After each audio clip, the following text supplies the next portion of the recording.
This stuff will make you a goddamn sexual tyrannosaurus. Just like me.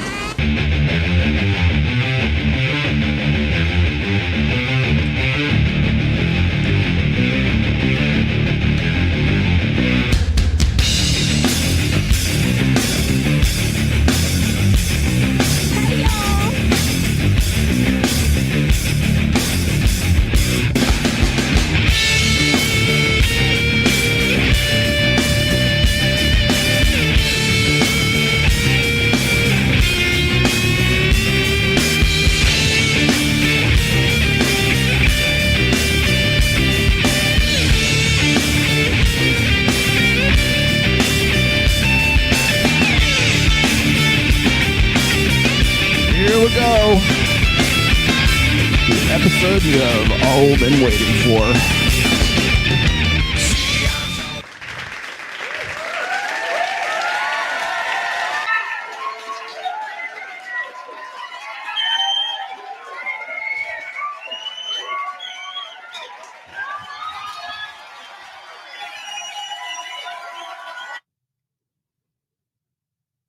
Tell about Jordan Peterson. Tell about Jordan Peterson. You thought you could have made it. Listen. Not. She's a nice lady. Nothing happened. I spoke to her a bit. She was in Germany, I think. I said, hey, Romania's not so far away. Come visit. We'll go see some castles. It'll be fun. We'll jump in one of my 17 supercars. And that's what we did. That's the story. Translation, I fucked the shit out of her. No! That's all it is. She's a nice girl. She's a nice girl. Yeah. And that's it. I'm not really a fan of her dad's. I know her dad said some smart stuff, and I know he said some cool stuff. I've seen a couple clips. I'm not a super fan or nothing. I've never watched him from head to toe or anything like that. But yeah, it is what it is. That's all it is. I'm not going to say any more than that. So sorry to give a boring answer, but that's the answer. There you go. There's our good friend. Greetings. Hello. Hi, how are you? My name is Rollo Tomassi, radio announcer from Tulsa, Oklahoma. Hey, what's going on, gentlemen and ladies? I'm sure I've got a few in there. This is going to be a real hot show today. Oh, and let's just before we get started, I want to show you this. Check this out right here. Oh, isn't this cool? I got a new second camera right here. How's that? Yeah, I'm still dialing that in. I might use it today. I might not. We'll see how it goes. We'll see how that one rocks. Let me tune myself up a little bit here. I was listening to my shows. God, I did like 2 shows this week. I did one Wednesday show and I did another one with actually Wednesday, Thursday, and Friday. And Tuesday, I think, as well. I apologize. My vocals have been a little bit hashed today. I do have Devil Mountain Coffee, the sponsor, who is a non-sponsor who doesn't pay me anything. I just like their stuff. Wait, here's the devil horns. Wait, everybody said, "Oh, he's got devil horns." There you go. there's your gift. There's your gift for you. Okay. So there you have that one. Okay. You guys are all good. And if you don't know who that was Andrew Tate. Now, Andrew Tate is going to feature in today's show. Maybe on the periphery, he's going to get that up a little bit. There we go.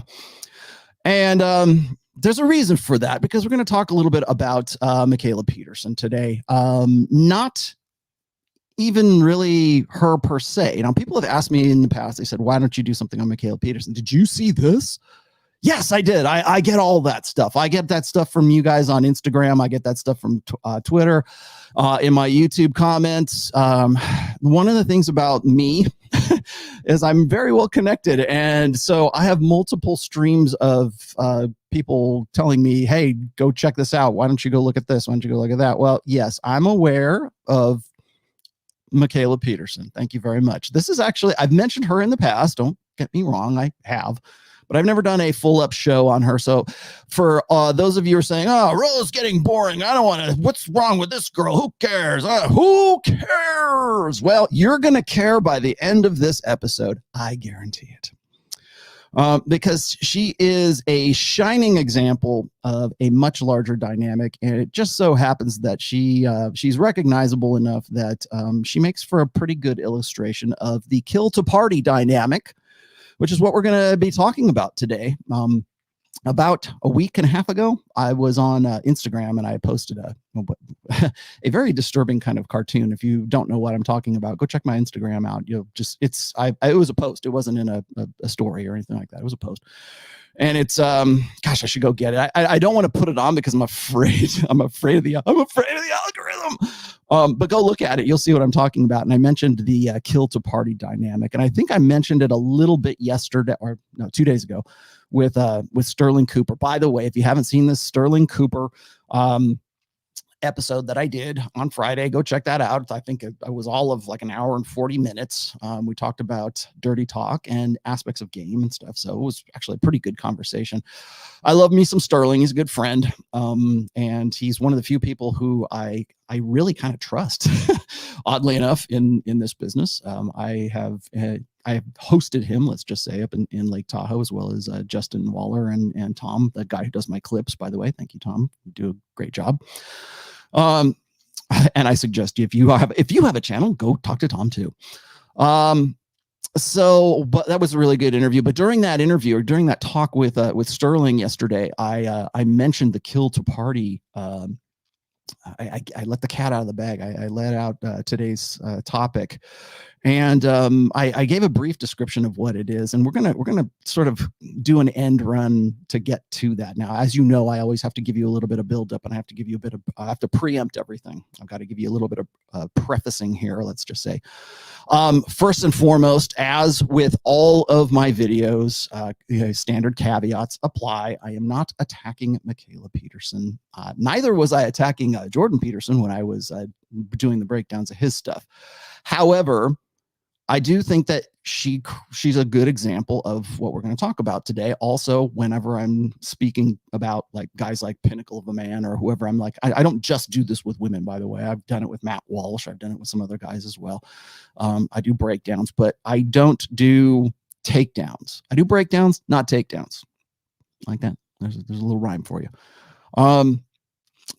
So today, I just want you guys to remember that this is not necessarily an attack on Mikhaila Peterson. Now, of course, people are going to read it that way because I can't open my mouth without having somebody throw something at me because I'm hating on their favorite celebrity.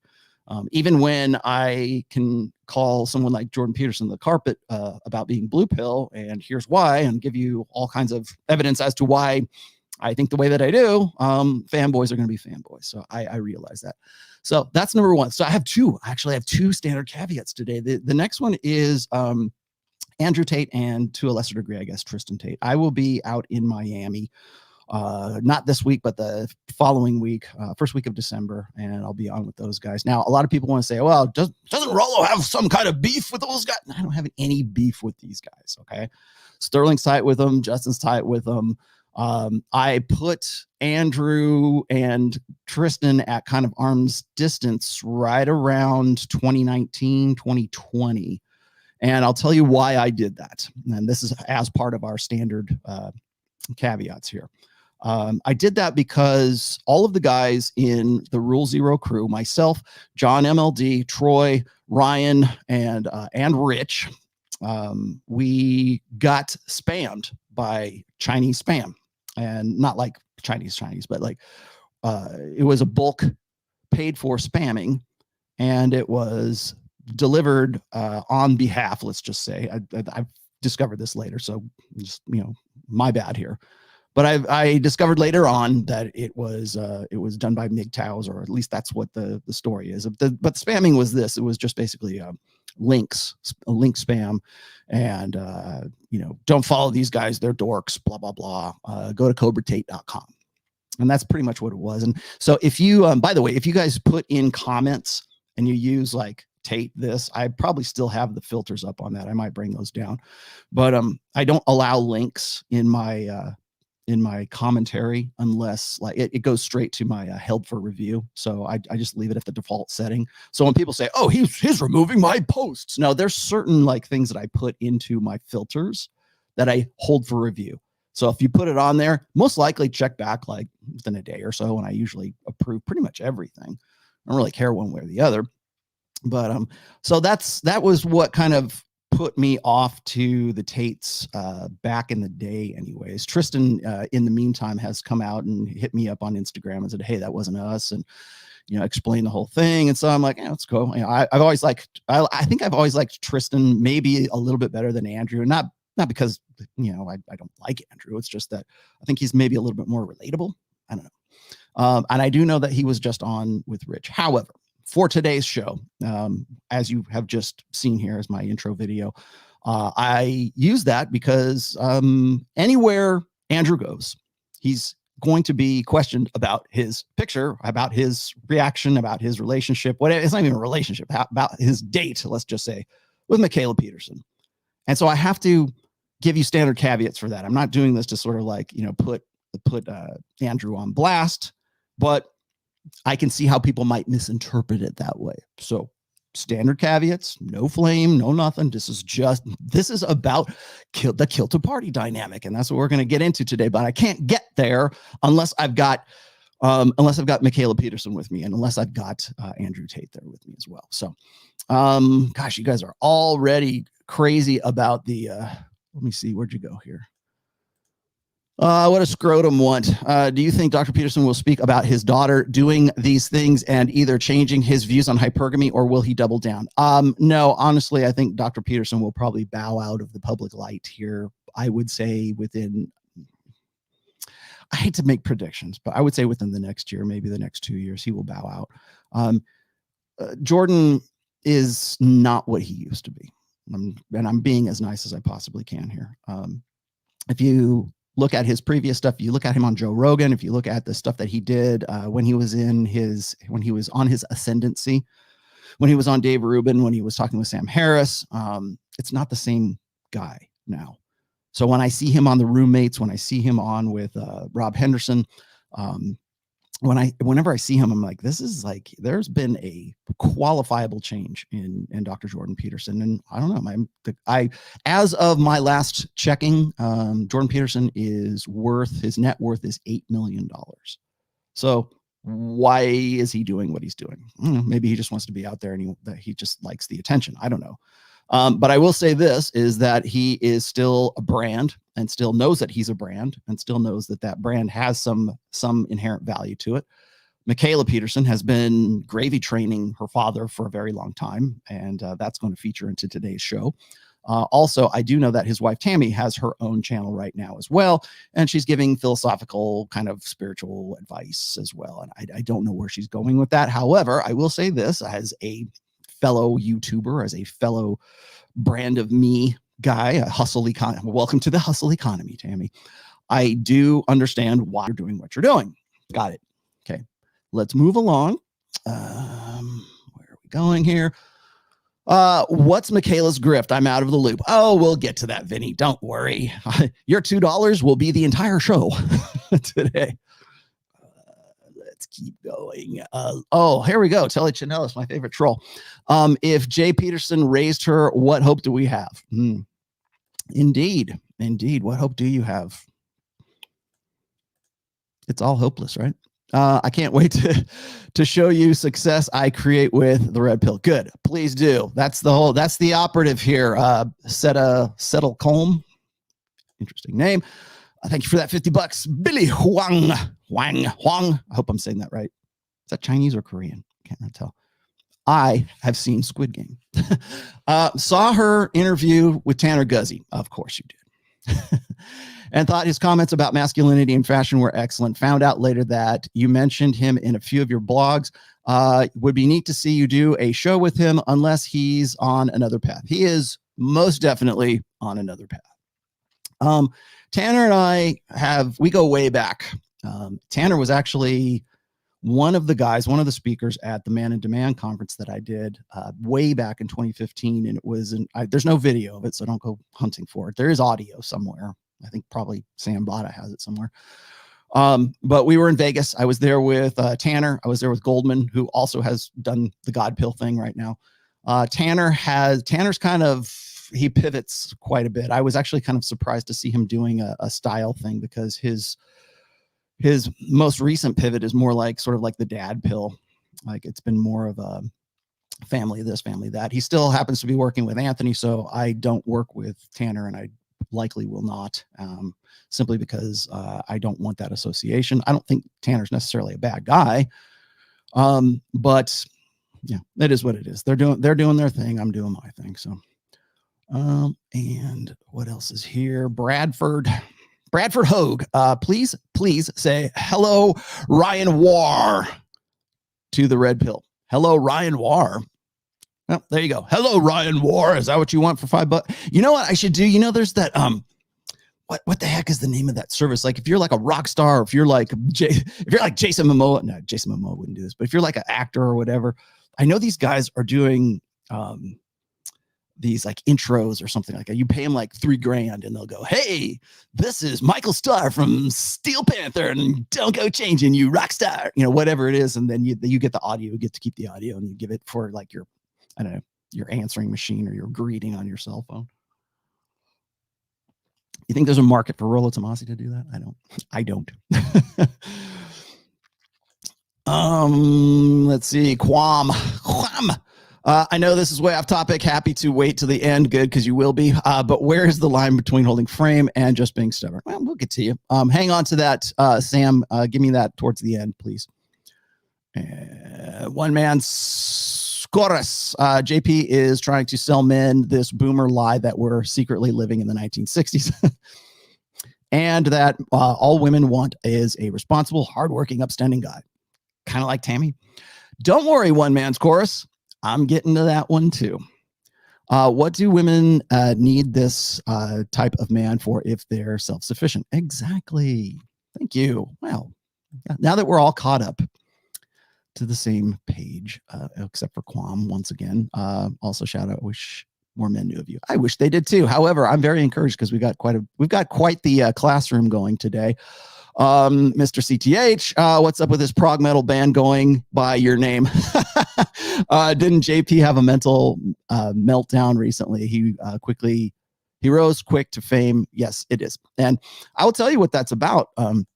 Honestly, I've talked about this before. I have tried to instill this, I guess, in Fresh and Fit, but it's the too much, too young, too fast dynamic. And that doesn't necessarily mean that Jordan Peterson is too young. Clearly he's not. He's pushing 60, I think. But it does, we're in the Wild West right now. This is the Wild West.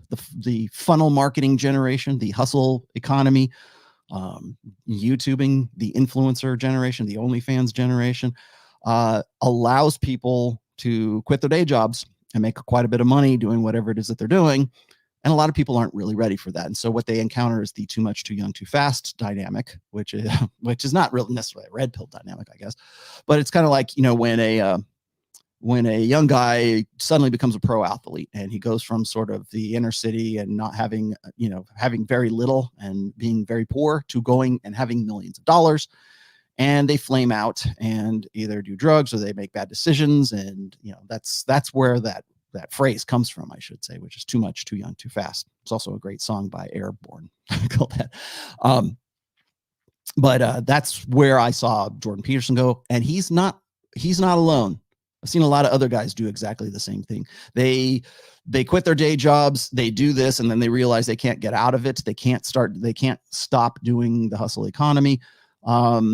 And they're not prepared to have all this money, but also have the responsibility that comes with having that money.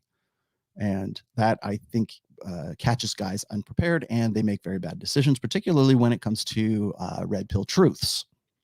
So that's how you make really bad decisions, like seeking arrangements and all this other great stuff, right? And sort of being counterintuitive to your quote unquote brand. So that I think is like Jordan Peterson is a pretty good example of that. And there's other ones, but he's probably the most visible. So I'm going to move on a little bit today. What are you saying here? Really quickly, I want to thank you. Okay, thank you very much. So if you don't know who Mikhaila Peterson is, she is the daughter of, I honestly, I think really Mikhaila's star is kind of eclipsing her dad at this point. She has her own channel now. For a while, she was just sort of on the periphery, and people were just watching and seeing what she was going. And now, if you don't know what I'm talking about, if you don't know why I used that clip in the beginning, I will show you exactly why. It is from this infamous picture right here with Andrew Tate and Mikhaila Peterson. This was back in, I believe it was October of 2019. I had already had Andrew on my show. It's in the archives too, if you want to see it. But I've had him on like 3 times. I think I've had Tristan on once. And I got him on almost immediately after this. I probably like within weeks after this shot. And he pretty much gave the same answer that he gave Fresh and Fit that I just led off with today. So that's one. This was another one. So in case people are wondering, like, what's the connection between Andrew Tate and Mikhaila Peterson? This is it. Now, why is this significant? Well, I'm going to show you here in just a minute why this is significant. So let's get into the backgrounds here. I want to explain just here leading off what is the kill to party dynamic. Now, I did not come up with kill to party. This is actually an old principle, an old dynamic from really the early days, I think, of I don't see if it's PUA, but certainly I think the first time I heard it was around 2012. And it was kind of a theoretical thing. And the theory is that kill to party is what happens to women when they have children too early. And I used this example when I was talking with Sterling on Friday as the Casey Anthony case. Now, do you know who Casey Anthony is? Casey Anthony was a very high profile legal case that happened in the state of Florida. I know because I was there when it happened. And she was accused of killing her. I believe the kid was like 2 or 3. He might have been, it was her son. And they had her dead to rights. Okay. She had put the body in the back of the trunk of the car and had buried it in a shallow grave. And she got off like scot-free. Okay. And later on, some guy wifed her up even after that. But she was in her 20s, and as the case progressed, I guess I should say, part of the background and part of the story that went along with the case is that after the child had been pronounced dead or was dead, according to the coroner, she was headed off to go party at some clubs and stuff in Florida. I don't know exactly where, but so she's basically killed the kid.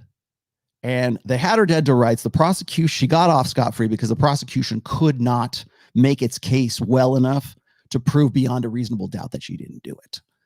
Now, they had all this forensic evidence and everything else that was going on. It wasn't quite the caliber of the OJ, the OJ trial, but people paid attention to that, especially in the state of Florida.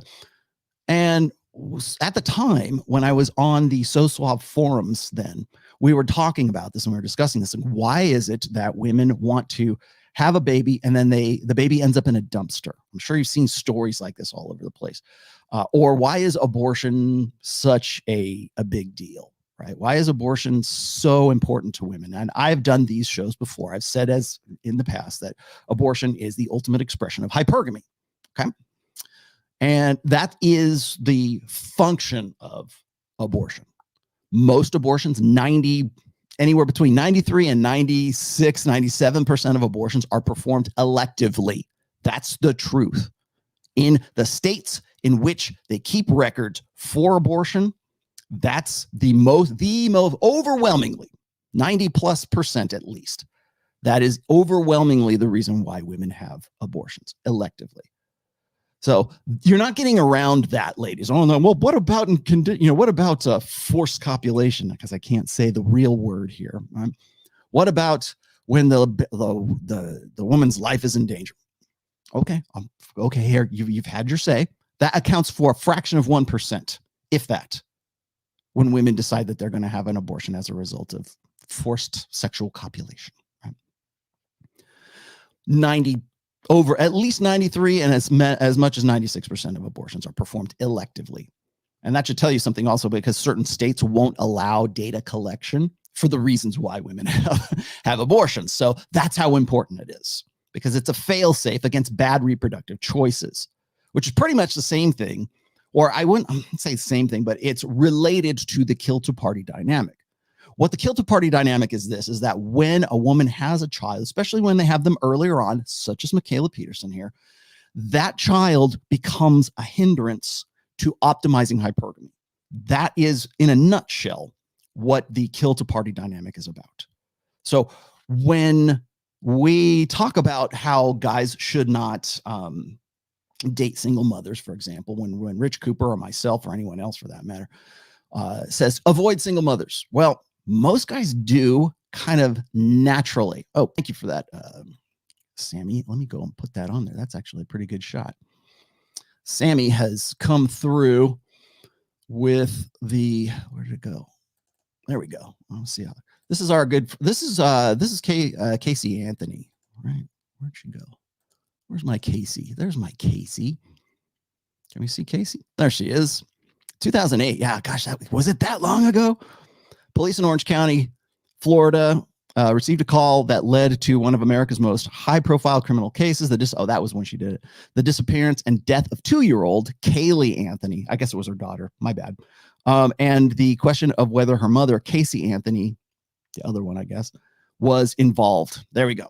Okay, so that's our good friend Casey Anthony, in case you wanted a visual reference of what it is I'm actually talking about here. Now, this is where the kill to party terminology, I guess, kind of came out. And I joked about this when I did the Thought Mommies in the Club video that I had the cameo in. Thank you, Kevin Savo. I was thinking about actually I was going to do an outro, and I was thinking about maybe putting the Thought Mommies video as the outro on here. But if you guys really want to go see that, it's also in my archives. But why is that funny? Why is Thought Mommies a thing? And when I'm watching a show like, say, like Fresh and Fit or something like that, and I hate that I'm like this, because you want to talk about like red pill lenses. You know how the red pill lens kind of ruins things for you now? Like you can't listen to 80s power ballads or watch old movies in the same way because, you know, what you thought was funny and entertaining back in, you know, the 80s or the 90s. Now you're like, oh my God. Right? That same red pill lens is always on, no matter whether I'm watching old movies or listening to old songs. But when I'm watching Fresh and Fit, my first thought is, which one is the mommy? Which one has kids at home? And how many kids does she have? And it's almost like a game now where we're going, okay, that's the one that's got kids who is out looking for another man. So essentially what it is not necessarily abortion, although in some cases, I guess it can be, like with Casey Anthony, it's a retroactive abortion. The kid's already 2 years old. The kid is hindering that woman's ability to be in the sexual marketplace.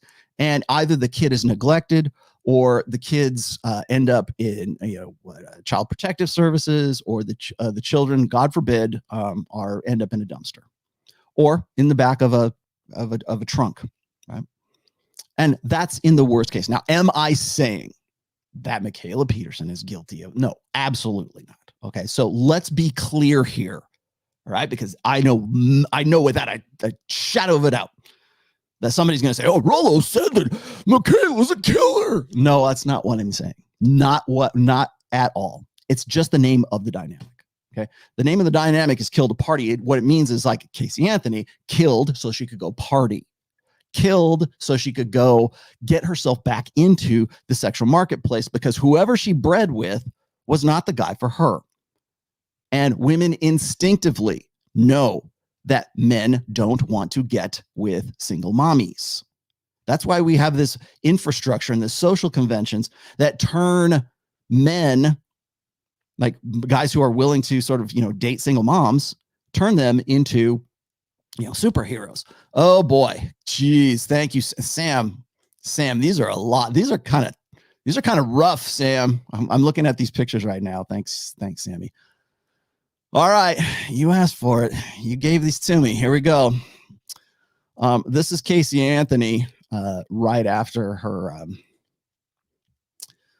well, apparently this is what she was doing. This is the party part of Kill to Party right here. This is Casey Anthony hanging out with her friends in, I guess, Orange County, Florida, right afterwards. These were I believe these were some of the shots that the prosecution was trying to use at the same time that she was, trying to deny. Now, Granted, Casey Anthony's nuts. Got it.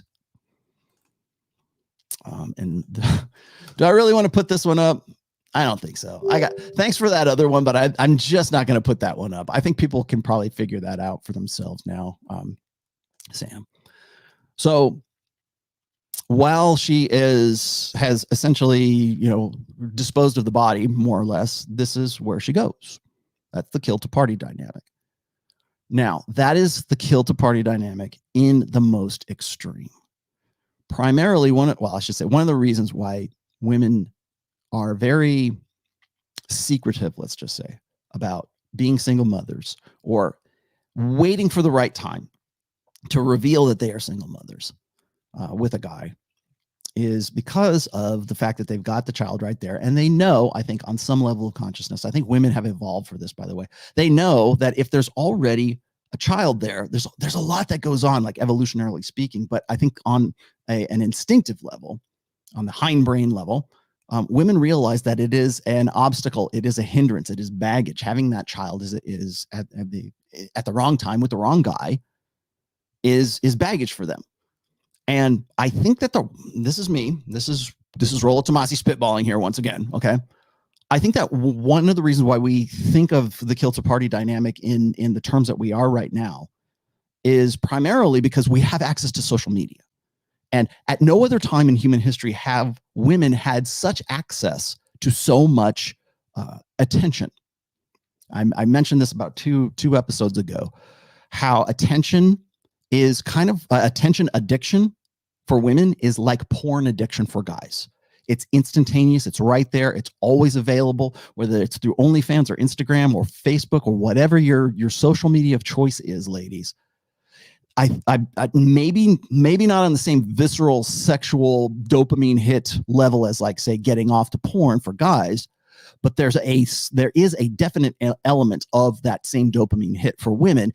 And can it become addicting? Yes, it can. In fact, it's engineered to be addicting.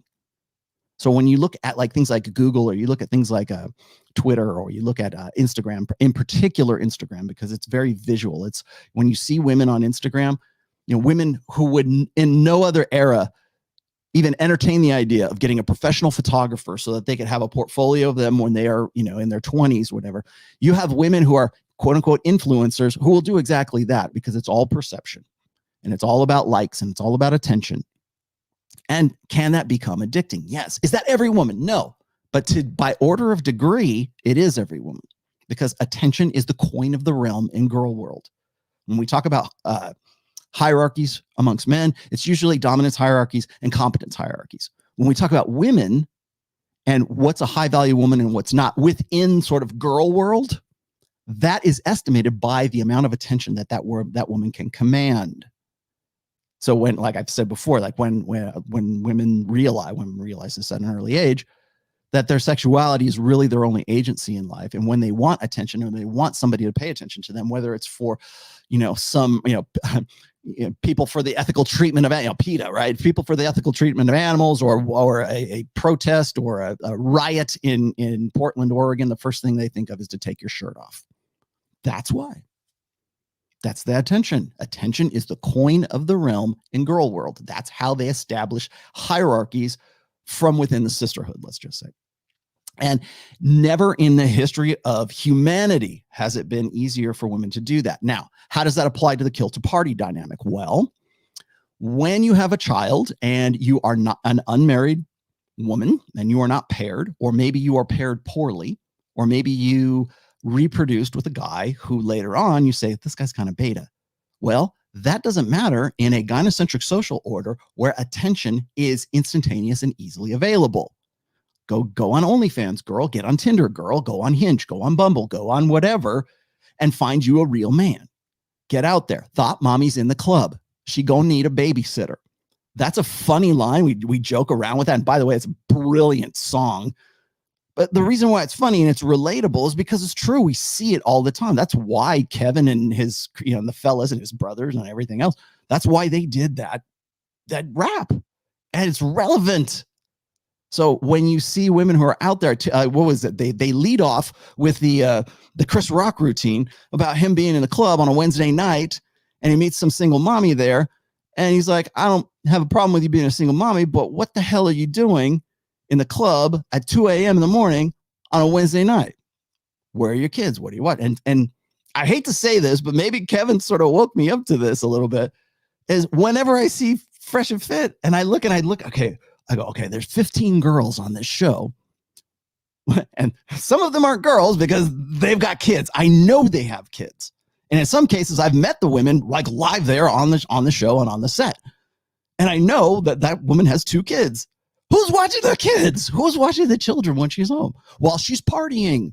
Now, are the kids killed? No, of course not. But that's the dynamic, is I got to find some way to make these kids less of a hindrance than they would be in any other situation. Now, prior to the sexual revolution, prior to where we're at right now, that entailed a lot more than it does today. For a woman to be a single mother and to put herself out into the global sexual marketplace is as simple as creating a profile on Instagram. It's as simple as creating a profile on Tinder or whatever your choice of dating apps is. That's how simple it is. And that's the simplicity of the access to that level of attention. So that's really what the Kill to Party dynamic is about. Now, that's where I kind of bring in Mikhaila Peterson, because she's a very good example of the process of how women go from, being 20, 22 years old. I think she was 24 when she had the kid, to being 29 years old. I mentioned this, last episode, right? When I was talking about Brittany Renner, 29 years old. When I was mentioning, of course, Mikhaila Peterson, 29 years old, will be 30 on January 4th of next year. When you look at Tomi Lahren, when I was criticizing her, she was 28, but now she's 29 years old, has got the ring, and will probably be a mommy before she's 30. Congratulations. You've had a successful epiphany phase. You found somebody who wifed you up at the you stuck the landing, girls. All of you stuck the landing. And that's not my word. That's Del Rock, by the way. You stuck the landing. You had your hoe phase, you had your party phase, everything else, and you stuck the landing. Now, the problem is if you have the child before you get to the epiphany phase, what happens? I'm going to show you exactly what happens here. Now, let's move and push this into the stream. This is from, I forget the guy's name. The best place to start to explain that is, in a day and age where people are having kids later and later and later in life, you chose, as a ambitious person, as far as I can tell, to have kids in your 20s. So why don't we start there? How thoughtful was that? Was that accidental? Was it something you put a lot of thought into? Oh, that's an interesting place to start. That is a very complicated story, actually. Scarlett was an accident. So I was in university. I'd done 2 years in psychology, and then I'd switched over to biomedical science, and I was in my second year. And I got pregnant, and I kept her because I couldn't emotionally handle any other option. And it was extremely stressful because I was 23 when I got pregnant, and my life plan was to have kids ideally before the age of 30. But I'm also, like you said, very career oriented, and I was in my second year of university, so that was not ideal for, when to have a kid. But I decided to keep her, and I ended up dropping out of university and then doing part-time work for my dad, and which turned into full-time work very rapidly when Scarlett was about 6 months old. But the choice to I didn't really feel like I had a choice. Like I ended up, when I got healthy, I stopped taking all my medication, including birth control. Because you were worried about what it was doing to you from a gut perspective? Yeah, well, not even from a gut perspective, but also from a psychological perspective. Like, my mom told me that when she'd gone on birth control, it had made her severely depressed, and she hadn't recognized that until she stopped taking it. And I kind of laughed that off, but I started taking birth control when I was 14, and I was severely depressed. So Hoop earrings, duly noted. Thank you very much. By the way, this interview is with, what'd you say his name was? Tom Bilyeu? That's what it was. And this was from July 8th. I should have told you the date before I started this, but this was on July 8th of this year.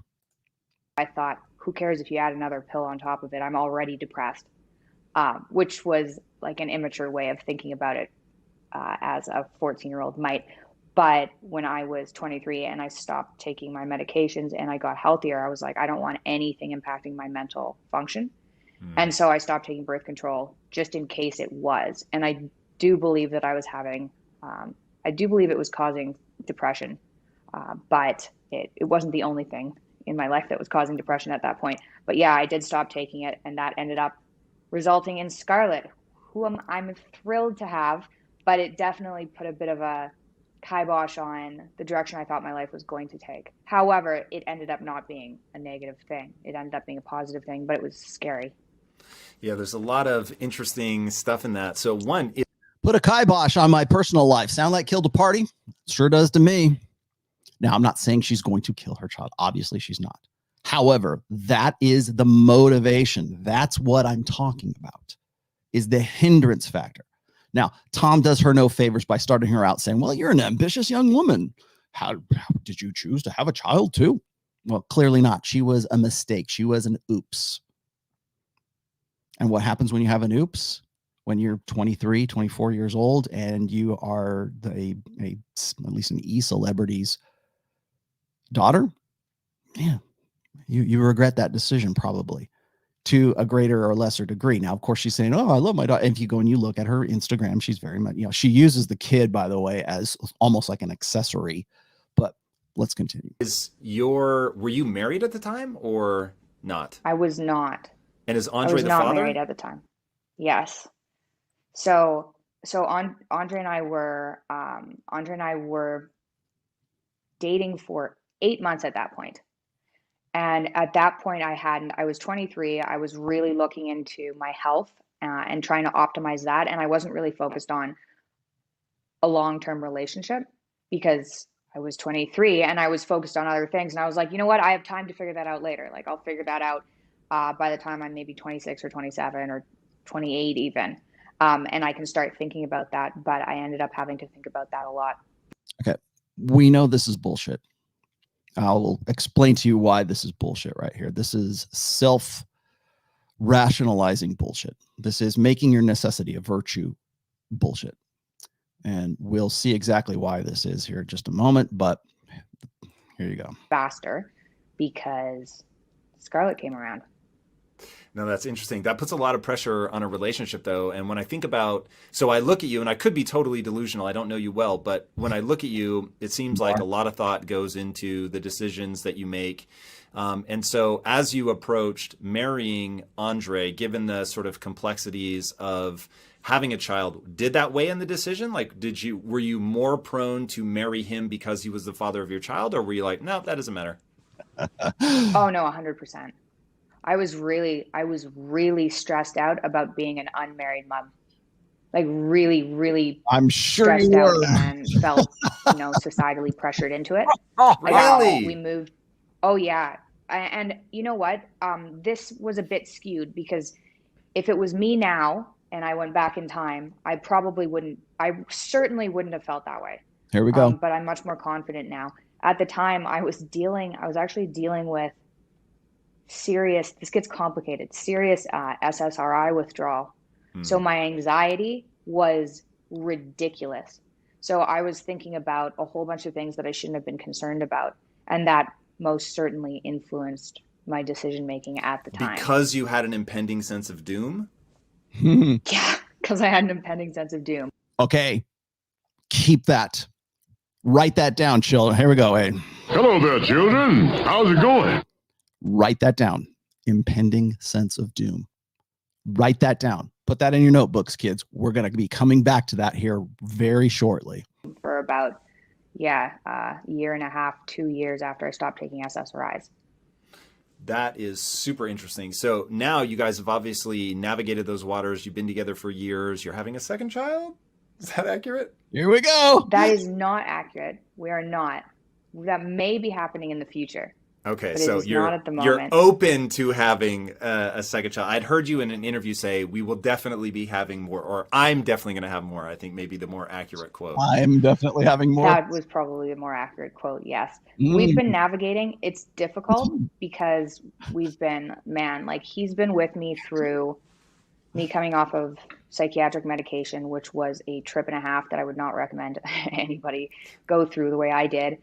So he's been with me through that. He was with me through taking care of my dad in the last year and a half, and the trauma and stress that has to do with those experiences has been hard to navigate with a relationship, to say the least. It's been tricky. So one thing I'd love to hear more about is the growing confidence. And I am really surprised. And again, this comes back to just we're really just now getting to know each other. But I'm really surprised, given your public persona, that you felt societal pressure to get married or to not have a child out of wedlock. What was it? Just the judgment of it all, or something else? Like, honestly, I think I wouldn't underestimate the SSRI withdrawal I had.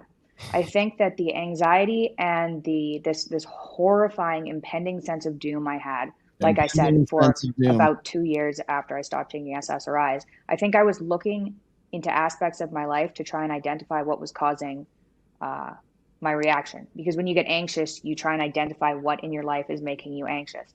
And so I had, my dad was randomly getting controversially famous, which was incredibly stressful for my family. So that was a real source of stress. And then I had a surprise pregnancy, which was a serious, real source of stress. Surprise, you're pregnant. Oh my goodness, I can't believe it. That was a source of really existential stress for poor Mikhaila. Now, impending sense of doom. Make sure you keep that in your notebooks, because we're going to be returning to that one here in a moment, class.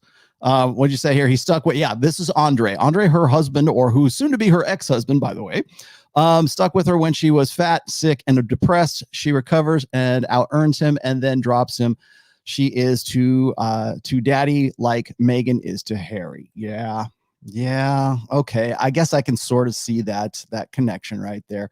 Webcam girls, thanks for your support one more time. You'd probably get a little bit further if there. Oops, wait, is it? Damn it. Bye, Felicia. There you go. That's for you. So, wow. So that's number one. So I wanted to start with like some of these videos. I got a couple more videos here to sort of dig into, but I wanted to make sure that we started this out with her. I don't want to do her dirty. Okay. Like I said, it's not against her. I want you to see the process and the progress here.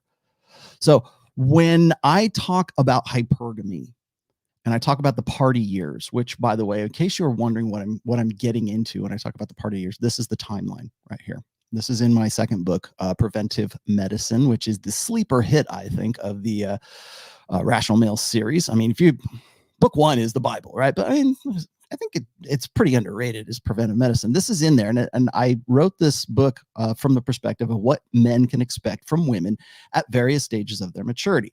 Now, if you look at the little orange area right here, it says party years all the way up to the epiphany phase and then into the transition.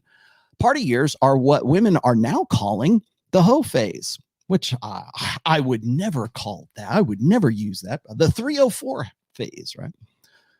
So women are happy to talk about that. I've seen on Twitter how women are saying, I got to have a really good hoe phase before I have to check out. I mean, women, when it comes to open hypergamy, women are, I think right now there's just not even a sense of should I keep this secret or not. It's out in the open. And when you have that degree of attention coming in day after day, there's no reason to hide what your mating strategy actually is. So I pegged this back in 2014, 2015, when I published in 2015.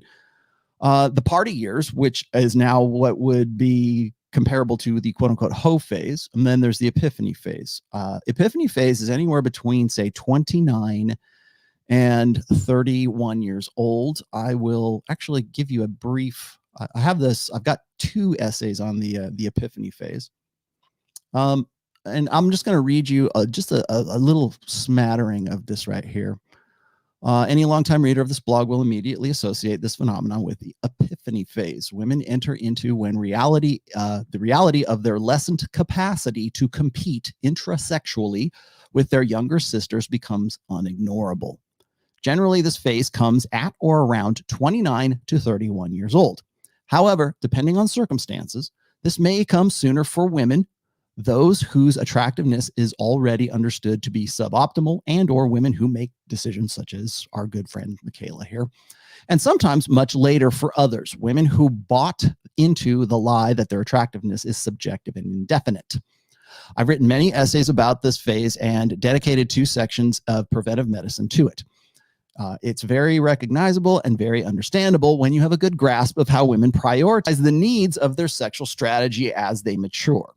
The epiphany phase is really a woman's subconscious knowledge of the wall coming into her cognitive acknowledgement. Sorry, I know that's a mouthful. This is back when I used to write kind of like a little more cerebral, I think. However, and that's what I'm calling it. However, what's not easy to grasp is why a woman who's come into this phase would actually make it more difficult for her, for a prospective, long-term, parentally invested, hopefully idealized mate to become intimate with her. So now this was from, I guess I'll link this for you guys here. It's called The Epiphany Phase Revisited. I wrote this back in 2017, but the original Epiphany Phase, oh gosh, I can rewind the tape all the way back to my years at So Suave. So anyways, I'll link it in there. I'll put it down there once we're done. But that's the epiphany phase. And the reason I call it the epiphany phase, and by the way, this guy, I came up with that's mine. Okay. And maybe not Kill the Party, but certainly the epiphany phase is something that is a Rollo Tomassi original. But the epiphany phase is like once that woman gets to about 29, 30, 31 years old, that's when she realizes she has to check out and she has to get out of the party before the lights come on at the club. I saw somebody texted me that a little while ago. Thank you. But you got to stick the landing. You got to find the guy. And hopefully that guy has made the most of himself at 30 years old. And he's still blue pill. He's still ignorant of the game that he's actually in. And he's a nice guy. He's the guy he's the Ross that Rachel says, wait for me until you're 30 years old. And if you're stupid enough to do that, you're the ideal. You basically completed that woman's mating strategy at that point. Well, that's becoming more and more difficult these days because of social media, because of things like the red pill. And it doesn't even necessarily have to be the red pill, right? It doesn't take Rollo Tomassi telling you this stuff for you guys to figure this out. Enough guys are. I just gave a name to it, the epiphany phase. Why do I call it the epiphany phase? Well, because at that point, it's the end of the party years. And the high from being 23 years old, such as Mikhaila Peterson. Congratulations, Mikhaila, by the way. You did actually reproduce at your most optimal fertility years possible. And now you're off to the next thing. And I'll tell you what. Now, here's the other part is when women come into that epiphany phase, the most common things you'll hear out of women is I'm done with the games. You'll see this in their Tinder profiles. You'll see it in their online dating profiles. I'm done with the games. If you're a game player, I swipe left or right or however you swipe to get away from it. If you're a game player, I don't want to have anything to do with you. I'm done with the party boys. I'm done with the jerks. I'm done. I had my fun in my party years. I had my fun, and now I want to get serious. Which is not really, ladies. If that's going to be on your dating profile, let me give you a piece of fatherly advice. Don't put "I've had my fun and I want to get serious." Don't do that. First of all, because you're probably on Tinder and no guys really cares one way or the other. However, don't put that on there, especially if you're looking for a long-term relationship. Get a guy in and then meet the guy and then explain things to him. Don't put that on. That's bad advertising. Because what you're saying is, yeah, I had a good hoe phase and now I'm done with the hoe phase. And the possibility of there being a lot of guys that I'm an alpha widow over is it's pretty up there. So don't do that. Leave that off. I should probably, man, I could do body language mastery. I could do like profile optimization for women. I really feel like I could do that. However, don't do that. And the reason why you don't do that is because what you're doing is you're admitting to the game. You're saying, I've had a lot of boyfriends in the past, blah, blah, blah. whether it's true or it's not in your best interest to say, I had a good hoe phase. Thank you, Torsia, very much for that. Here, speaking of hoe phase. No. So when a woman gets about 29 years old, that's when she has to, at least on some level of consciousness, realize that she is not able to compete in the sexual marketplace like she used to be able to. Certainly not when she was 23 years old. Mikhaila Peterson was at 23 years old when she got knocked up, was not the Mikhaila Peterson who is now 29, soon to be 30 years old. She is not Mikhaila Peterson at 23.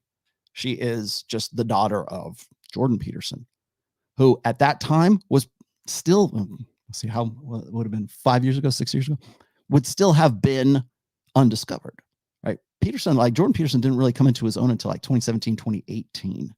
And even then, he wasn't going on like world tours with Dave Rubin at that point.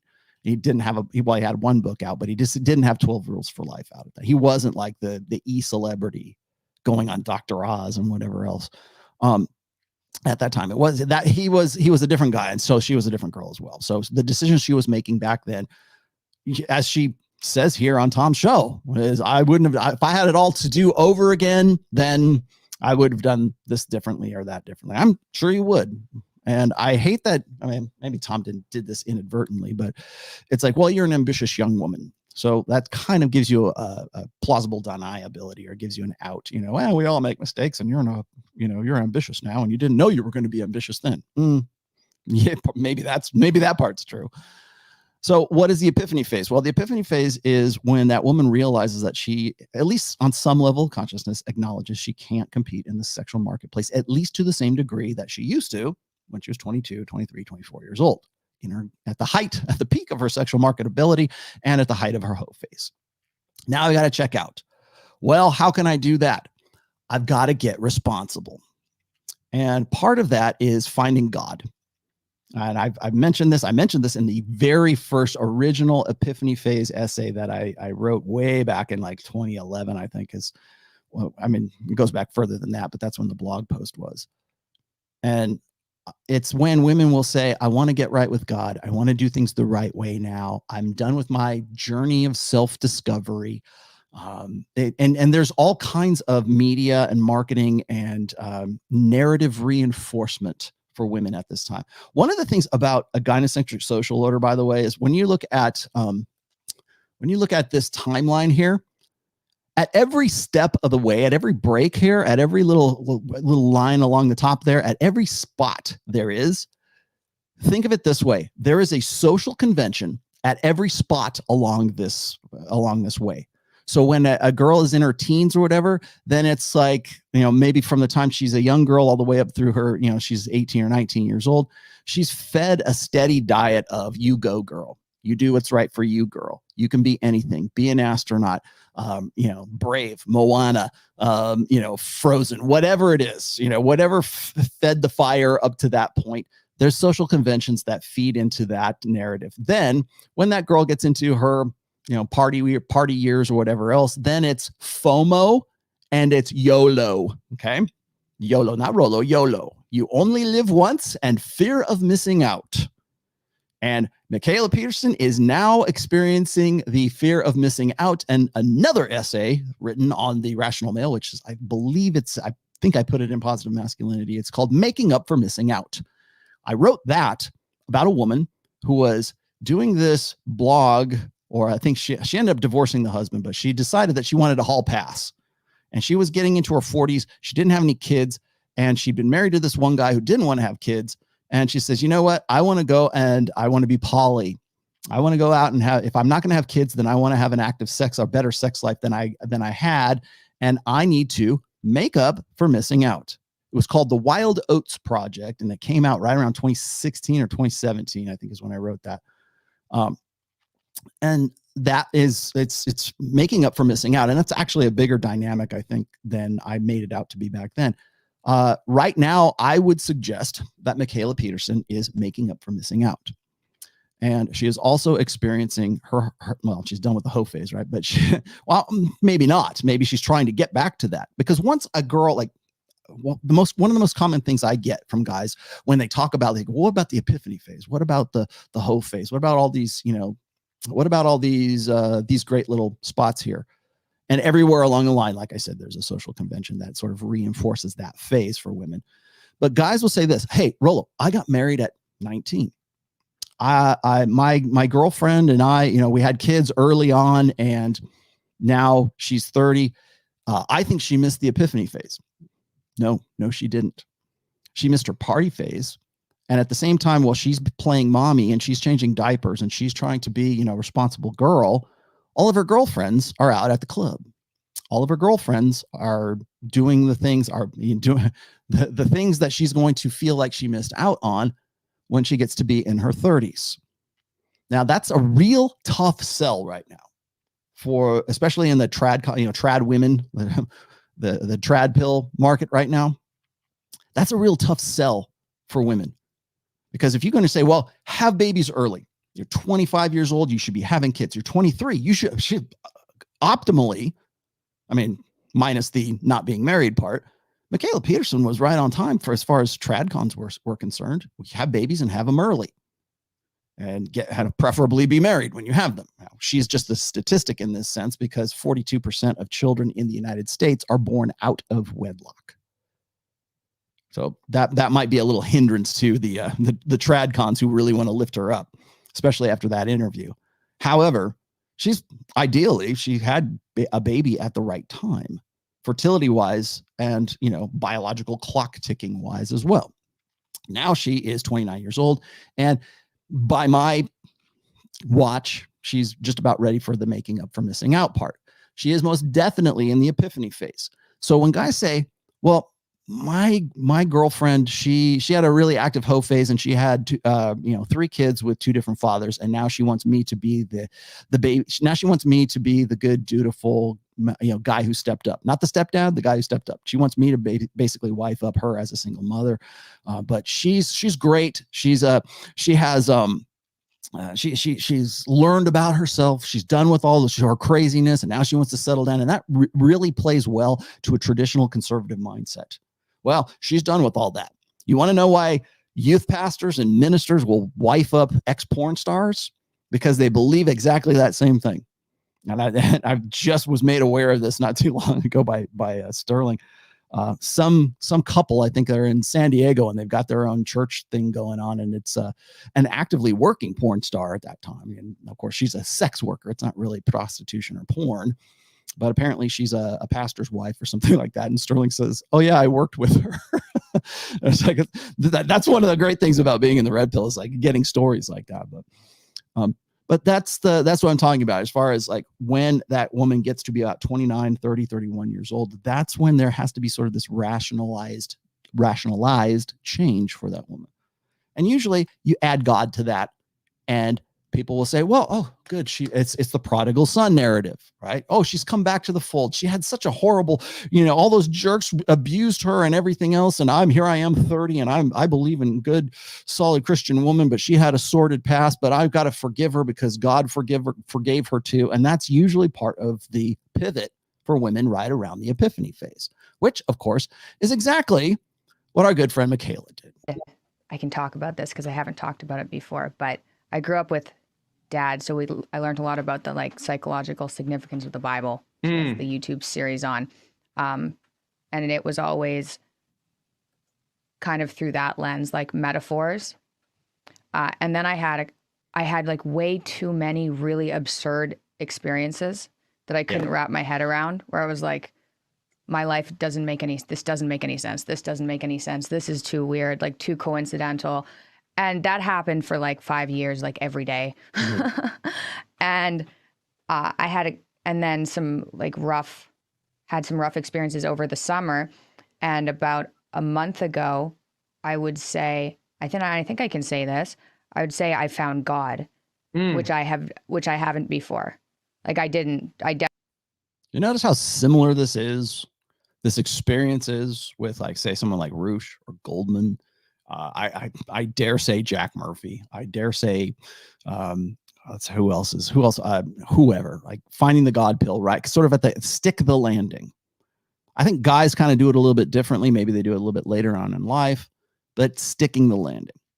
Now, Am I down on religion? No, I wrote an entire book about religion. Okay. If you think I'm down on religion, I will refer you to go read my 4th book, which is The Rational Male Religion. I'm not down on religion. What I'm down on is people using that as a convenient pivot, using something that is sincere, convicted belief. It is an insult. In fact, I would say this is if you are a believer in whatever religion she ends up being, and she decides, suddenly now she's, found your faith or whatever, I would be very suspicious of that. And I don't mean that like, oh, she's insincere. I mean the timing of it.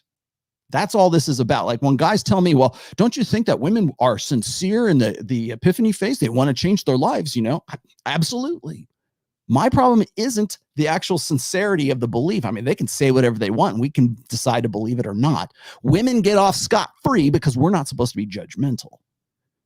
God forbid a guy be judgmental. That, by the way, being judgmental is the cardinal sin of the new world religion, which is emotionalism, which is femalism, right? Be judgmental, and that is a sin you need to atone for, my friend. And you know what the worst one is not believing women. Believe all women. If you don't believe all women, that's a sin. Why? Because you're judging them, because you have some sort of discernment. And you go, you know what? That sounds like bullshit to me. How dare you judge me like that?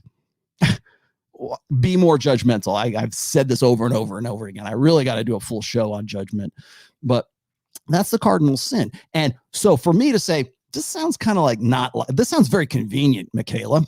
This sounds very convenient, Roosh. This sounds very convenient, Goldman. This sounds very convenient, whoever. As a person who has had a faith and has been a believer in, you can read the book. I'll let you guys figure that on your own. But as somebody who has been a sincere believer, I believe in God, right? Oh my gosh. Rollo believes in God. How you're the rational male. You're not supposed to do that. Well, read the book. You'll understand how I come to that. However, to have somebody like come along and say, well, life's not going the way I wanted it to. My brand's not going where I wanted it to. I'm going to get divorced. I'm in my epiphany phase. I can't do what I can't compete at the same level anymore. I'm going to find God. I would be insulted. I really honestly would. It wouldn't be like prodigal son, like, oh, come back into the fold. We love you. Oh, we're the true faith. Come on in. No, not at all. Oh, well, that's judgment. Yeah, it is. I hope so. I hope it is. Because for me to do, because by being cool with that, by being tolerant of that, it diminishes the validity, let's just say, of my faith. Whatever that ends up being, right? She doesn't put a name to it, anything here. But now remember, I should have dated this as well. So the first video was July 8th. This is October 24th when she's talking about this. Definitely haven't before. And it was very sudden. And it was when I was, what I've been doing for the last, I'm pretty new to this. And what I've been doing for the last month or so is reading the Bible and praying. Good for you. And I guess in a way that's more like Protestant probably. And it's been the amount of peace that I've had, I haven't had before. Yeah. It's completely absurd. I can't believe it. Speaking the right language. So I was looking forward to talking to you because my mom practices Catholicism and I haven't really understood it very well because I felt like part of it was kind of. That I didn't know. I didn't know there was a Catholic in the Peterson family. I don't want to say vindictive, but I felt like there was a punishing element to it so that if you do something wrong, it's repent and kind of punish yourself. And I feel like with my type of brain, I have enough guilt in me that I punish myself enough for anything I maybe even don't even do that wrong. So I was I wasn't very attracted to the whole Catholicism thing because I thought there was a punishment element. So I was interested in talking to you to learn a little bit more about it. Yeah. I have some thoughts on the punishment element, but I'm curious, can I ask about your experience first? Yeah. So when you said you felt you discovered God, what was that? Was it just in a single moment you realized that things just lined up too well, or? It was was it the moment that you decided to divorce Andrey? That's that's the real question there. I had this one day where I was worrying about a number. There were 4 really important, and I'm not going to get into details. That's fine. Either like you did, but 4 exactly. really, I get it. 4 really important parts of my life and all of them were going really badly. like in ways where I was like, what am I not trying hard enough? Yeah. Like, what more can I do? I can't do more to fix these 4 major problems. And then I met somebody. I was going to check out Austin to see if I wanted to stay in Austin for the winter, which I don't. But I met somebody there, and he's Christian. And he was like, well, how are you managing with all these problems? And I was like, I'm not managing well. I'm really not managing well. Yeah. Like, I'm working and I'm keeping it together, but I don't feel good. And I used to be like clinically depressed, and I wasn't depression. I just wasn't feeling good. And he was like, well, that's why you need God. And I said, okay, well, that's fine and dandy.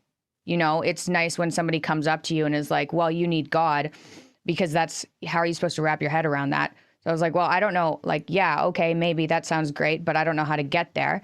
And he said, just beg for him to reveal himself to you. Like, ask. All right. So she goes through her personal little witnessing story throughout this thing. There's actually a part here later on in the end of here that I wanted to get to. I think Jordan Peterson's actually in this himself. Here it is. I thought this was interesting considering this is dad. Let's see if I can get me that I think what it meant was just go all in. Don't do this like 75% in. Anyway, so it's been a wild month. I'm doing really well. It's just, I'm a little bit shocked. Yeah. I mean, that's incredible. So because you are lukewarm and neither hot nor cold, I will spew thee out of my mouth. And the spew, it really means something like vomit. And it's an allusion to disgust. And so it's a very interesting idea, is that the people for whom the most severe judgment is reserved aren't the committed sinners or the committed saints. They're the people in the middle who sort of play both ends against the middle, who won't commit. And so it's possible, Mikhaila, that voice in your dream, this method of dream interpretation, by the way, is called amplification. And it's a... all right. Now we're getting into the monkey stuff here. So let's okay.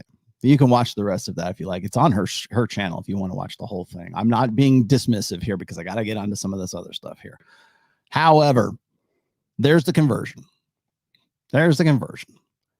And I think it's interesting that dad had something to say about the whole thing as well. And who knows what's going on now. If you have watched any of the streams, and I suggest you do, if you are in any way, say, skeptical or whatever about the Petersons family, go look at the videos that Voxx Day has done back in the day. And he's got a book called Jordanetics.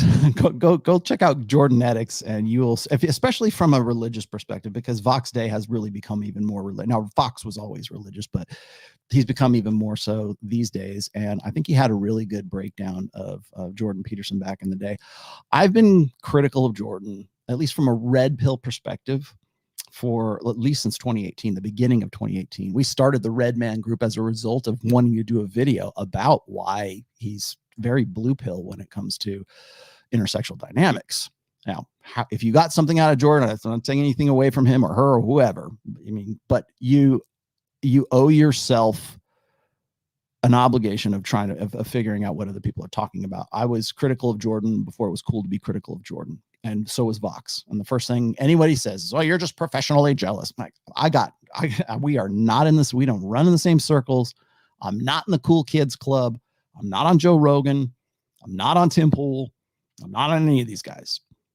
Right? In fact, at this stage, I'm not sure I even want to be, because I see what's developed. I've been in this long enough to see how how the cards have all shook out. So, what did you say here? Let's see. Tomassi, I don't know how to thank you, sir. I'm learning something every time I watch your videos, and it comes from a Christian conservative. Thank you. So that's October 24th. Mikhaila finds God, 29 years old, entering the Epiphany phase, right on schedule, as I mentioned in the last video. Now, last but not least, this was her most recent video here in November. I want to say this was about a week ago, and this is probably the one you guys are most familiar with, because I've got nothing but links to this goddamn video for a long time now. So here you go. Hey guys. So I wanted to put this out as actually, I didn't really want to put this out as an announcement, but because I have a somewhat public life, I thought it was necessary, very public, so that I can clarify things and then not talk about it as much going forward. Andrey and I are getting divorced. We've been separated off and on for the last 3 years. As you guys may or may not know, I had Scarlett, so I had my daughter when I was fairly young, nowadays 24. And the last 5 years have been absolutely absurd with my health problems, my autoimmune disorder, this strange diet that seems to have put it into remission. My mom I don't think that that's what did it, but let's keep going on here. getting sick, my dad getting sick, both of them nearly dying, and random, fame having to do with my dad. And so it was a lot to navigate for anybody. I haven't talked about it because it's not something any person would be totally okay with sharing with people that they don't know on the internet. But I thought it was necessary anyway, so I'm not going to get into too many details. We've moved, I've made this clear in other videos, we've moved to Nashville, so Andrey and I are both here. We're co-parenting. Yes, Scarlett's at a new school, which has been absolutely amazing compared to the school she was at in Toronto. There are no masks there. It's great. Anyway, things are amicable as can be, navigating a divorce, which is really difficult to navigate. Takes a lot of effort for both parties in order to keep things amicable. All right, that's enough of that. Go watch it. It's all of 3 minutes long. I think you guys get the gist.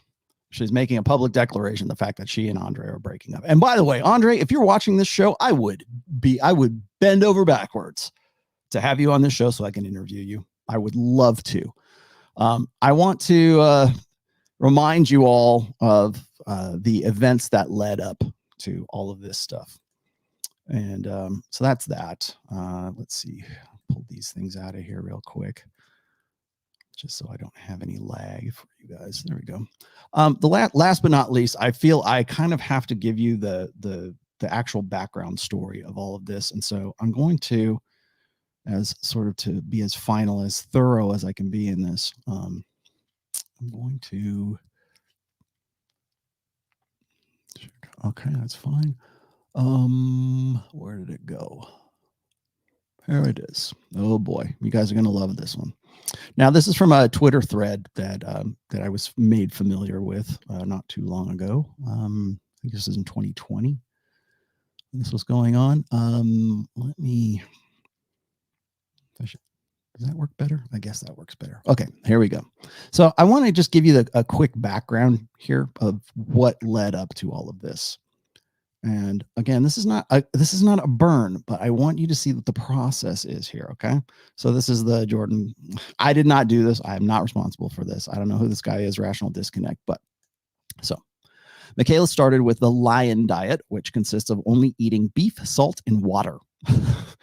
Although this verges on an eating disorder, Mikhaila claimed that it cured many of her health problems. As we have heard throughout all of these videos, she even announced that she stopped taking her medication, including an anti-herpes drug. Okay, so what's that drug? That's this right here. You see that? There we go. Okay, what he's mentioning is the Valtrex at the very bottom of that. Now, what is Valtrex? Valtrex is this. It is used to treat infections caused by a certain type of virus.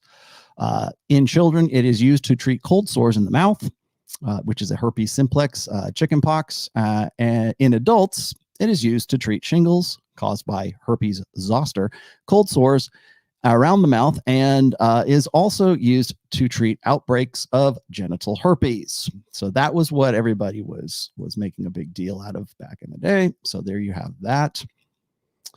Then she then convinced her father to start her diet. Soon after starting, Jordan reported that he stopped taking his antidepressants as well. So you've got dad on antidepressants and you've got daughter on antidepressants. These were part of that thread. Throw that in there. Now, this is where I wanted to get to. Okay, it was around this time that Peterson reported not being able to sleep for 25 days straight while experiencing what? An overwhelming sense of impending doom after drinking some apple cider. But it was just physical. Oh, Jesus, I was so dead. But I didn't want to not do it. Because apple cider. Like, what was it doing? Sulfites in it. What was it doing to you? Oh, it produced an overwhelming sense of impending doom. And I seriously mean overwhelming. Like, there's no way I could have lived like that if that would have lasted for... See, Mikhaila knew by that point that it would probably only last a month. And I was like... A month? Yeah, from a month. Fucking cider. Oh, I didn't sleep that month. I didn't sleep for 25 days. I didn't sleep at all. I didn't sleep at all for 25 days. How is that possible? I'll tell you how it's possible. You lay in bed, frozen in something approximating terror for 8 hours, and then you get up. Oh, my God. Oh, yeah. Not and good. this is from fucking cider. From cider. That's what we thought, yeah. I mean, look, again, I don't know what the hell I'm talking about. Okay. I'm ending it there because that's where the clip ends. Okay. If you want to see that, also available on Joe Rogan's show. All right, let's keep going. It was because of this anxiety caused by a severe autoimmune reaction to food, quote unquote, that Jordan was prescribed benzodiazepine, which was increased after his wife was diagnosed with cancer. This led to Peterson's developing a physical dependence on the medication. Again, you can read this later. I'll put this in. Now, this is not to beat up on the family here. I know it probably sounds like I am, but I have to sort of lead up to this so you know where we're going when we get to the kill to party dynamic here, okay? According to Mikhaila, after multiple failed rehab attempts, she claims almost killed him, Peterson was moved to Russia for alternative treatments. The unknown treatment put Peterson into a medically induced coma for 8 days and gave him neurological damage. So if you think that Peterson is not quite the same Peterson as he was back in 2018, that might be why. Now, here we go. In the middle of her father's hospitalization, Mikhaila left her husband and dad to travel around Romania with Andrew Tate. His words, not mine, a misogynist pickup artist, which is not, and webcam pimp who runs a scam website and thinks that depression doesn't exist. And of course, that's when you get the infamous picture here. And you get the one that I showed you just not too long ago, where she's hanging out, enjoying herself. And I'm going to just I'll throw this other one up here in just a second. This is the infamous picture right there. That doesn't look like a girl who's like fearful that her dad's going to die or worried about what her husband is thinking in any sense. Again, no hate on Tate. No hate on Tate. Tate's going to do what Tate's going to do. However, here you have Mikhaila Peterson taking time out of her busy schedule and her father's medical regimen, who's in a medically induced coma, to go to Romania and hang out with the Tates, or at least him. Oh, we'll come back to that. Hold on. A little premature. That's the one I wanted right there. This is another one. Again, this is when everybody hits up on the Tates about like his connection with Mikhaila. That's what everybody gets to. Just throwing that out there. Side note, Mikhaila's husband is from Russia.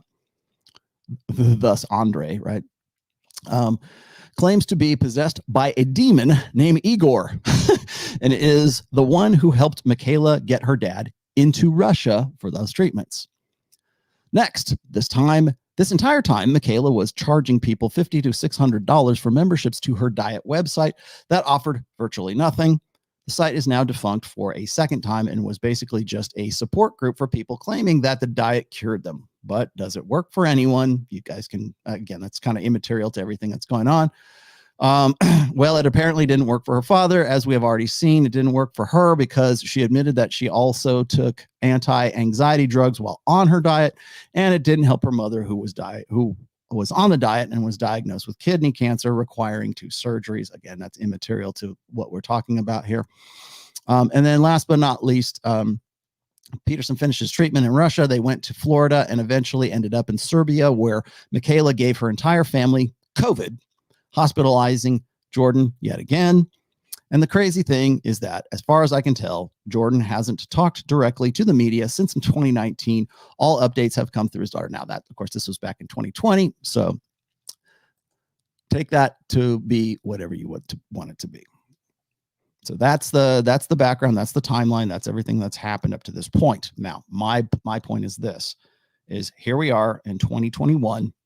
You have Mikhaila Peterson finding God a month before she announces that she's getting divorced from this guy completely, permanently. When she has been asked about that, let's see, that period of time when she was in Romania with Andrew Tate, she said she was on a break. They were separated. There was some sort of separation between her and Andrey at that time. I'm sure there was.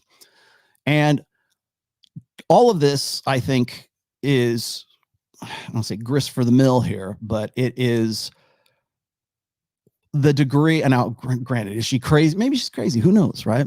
But we're still taking her seriously enough to have her on Joe Rogan, to still have her on Tim Pool, to still have her on. Name the podcast that she's been on. We'll still take her super seriously about what she has to say, and yet no one seems to want to address the 800-pound gorilla in the room. This is kill to party. She does not want to have the kid. She's already admitted. She admitted that back in July. The kid is a hindrance. Yet when you go and you look at her Instagram, she uses the kid. She has Scarlett, and cute kid, by the way. And I feel for the kid, but she uses that as an accessory. It's an article with which to take pictures of. What is that meme where it's like when guys take a picture, they take a picture of the cup, and when the girl is like the girl with the cup, it's like, it's the girl and the cup kind of thing. That's the meme. The child is the cup. The child is the prop. And I have to also include this as well, because this is the kind of shit that pisses me off. Your child is not a prop. Shouldn't be a prop anyways. And when I see this kind of stuff, it's not so much the prop thing as it's the ability that people cannot be judgmental. They can't question that. I covered this with Pat Campbell. I covered this with Pat Campbell back in the day, back in the old days. And I mentioned what I've called the cult of the child. And the cult of the child is you cannot question someone's ideology when a child is the one that is the face or the figurehead of that particular ideology. Now, what does that mean? Well, in a political sense, that means, like, say, for example, I think it was like David Hogg. Remember that right after the Nicholas Cruz shooting in Florida, and of course everybody got all over gun control, and that's kind of how he got his shtick. I don't know if he's even still around anymore, but I mean, here's a good one. Greta Thunberg, right? She's a climate change activist at 12 years old, and she looks like she's got fetal alcohol syndrome. And if someone like that can figure out that we need to change our mind about pollution and our carbon footprint and everything else, then how come you can't? And if you can't, you're not against climate change per se, you're against kids. That's the cult of the child. That's exactly what, on a political scale, that's what the cult of the child is. If children are smart enough to figure out that our ideology is correct, then if you're against our ideology, then you must be incorrect. You must be against the kids. And so people will back up from that, like that. And by the way, the cult of the child has been something that's been used like for a long time. That's not some new invention. Politicians have used that for, like, DeSantis just used it not too long ago. He had a kid come up and, whatever you think of DeSantis in Florida, governor of Florida, he had some kid come up and talk about, like, some little girl come up on the stage and to the podium and talk, speak her piece about the mask mandate in school. Okay. Cult of the child, whatever it is. Here's a kid and the kids figured it out. Why can't you? Politicians have used that all the time. Like, oh, let's get the kids up here and talk about how great I am and how you should vote for me. Let's get the kids to come up and talk about climate change. Let's get the kids to come up and talk about gun control. Because if you're against gun control, you're against the kids. It's the same thing when you're using your child to sort of be a human shield against criticism. against anybody saying anything different. That's what the kids are, when the kids are on this march against gun control, they're ideological human shields. When you use a child, your child or any other child for that matter, as a prop in your, brand of me marketing on Instagram, you are engaging in the exact same thing. Well, you can't be critical of Mikhaila because look, you got such a cute kid. Man, I agree. Who can be against a little kid, right? What's the matter for you? And I think that needs to be sort of trotted out there, at least, because I see mostly female. Of course, females are going to do that because it's the idea that mommy knows best. You want to know why? One of the reasons why we have such a, one of the reasons why we have when custody primarily goes to women. It's that presumption that mommy knows best. Mommy's going to be better at it than daddy is. And when every stat in the universe, go read The Boy Crisis, right, by Dr. Warren Farrell. Every stat in the universe says men raise better kids than women. Sorry, them's the stats. Those are the numbers there. And single mommies once again. And I'm gonna get back to the single mommy thing here, but I do want to point out that this is primarily what I'm talking about when we get into the kill to party dynamic. Now I'm going to use, not only am I going to use this child as sort of my, I want to say ideological human shield, but my life choices human shield, my anti-judgment shield. But you're also admitting that the kid was like unplanned, was an oops, and I would have done things differently had I had the change. Had I been who I am right now, I would have done things differently. I'm sure you would. Now, that's an extreme case. I use Mikhaila as an example for this because I don't want you guys to be Andrey. I don't want you guys to turn into that dude. And what do I mean by that? Well, is that the one? Oh, so these are her Instagram shots. Immediately, well, I say immediately. This one was, anyways, immediately after her confession that she is going to be available. She's on the market now. That Andrey's gone out of the picture. He's, they're divorcing as amicably as possible, right? So I'm in Franklin, Tennessee right now. She puts this out there. I'm not doxing anybody. It's about 30 minutes outside of Nashville. I'm in love with it. It's beautiful. People are so polite and kind. The weather is beautiful. It's calm. If anyone knows of places I should check out in the area, let me know. Mainly, I want to have a good butcher, farmer, that can do lamb, blah, blah, blah, church, steakhouse, and girly stuff, hair, lashes, nails, the usual. I think I found a great school for Scarlett as an afterthought. I think I found a great school for Scarlett too. Oh, and a personal trainer. Oh, speaking of which, you mean these guys? Those guys right there? This came out actually, I think a little bit before her announcement. But I think that probably she had to make that announcement because she's hanging out with some pretty yoked guys at her local, her local thing. Then where is that last one? Oh, damn it. You know what? I did not put this in. You'll have to excuse me 1 second while I grab these. Where's my screen caps? Hold on. Hold your horses. Don't go anywhere. There we go. Here, these two. This is the one. That's the one. Like, and this is what kills me, guys. This is really what kind of bugs me about this whole thing. This is Andrey, and this is Andrey, and of course, people on Reddit were giving him grief and everything else. And it's like, mini me. She of course has to chime in and say mini me, but then of course, everybody says, if you only knew how bad things really are. And I don't want you guys to be the dude who is the, making up for missing out. And again, like I said, no hate for the Tates, no hate for any of these guys, but it's like, that's the example. That's the illustration of what I'm talking about here when it comes to kill the party. It's more than just the woman involved. You want to know why we should be judgmental? Because of that. You want to know why we should be discerning? Because of that. You know why you should not engage with single mommies? Because of that. That's why. Now, are there some bastards out there, whatever? Yeah, of course there are. Are there guys that are bad fathers? Sure.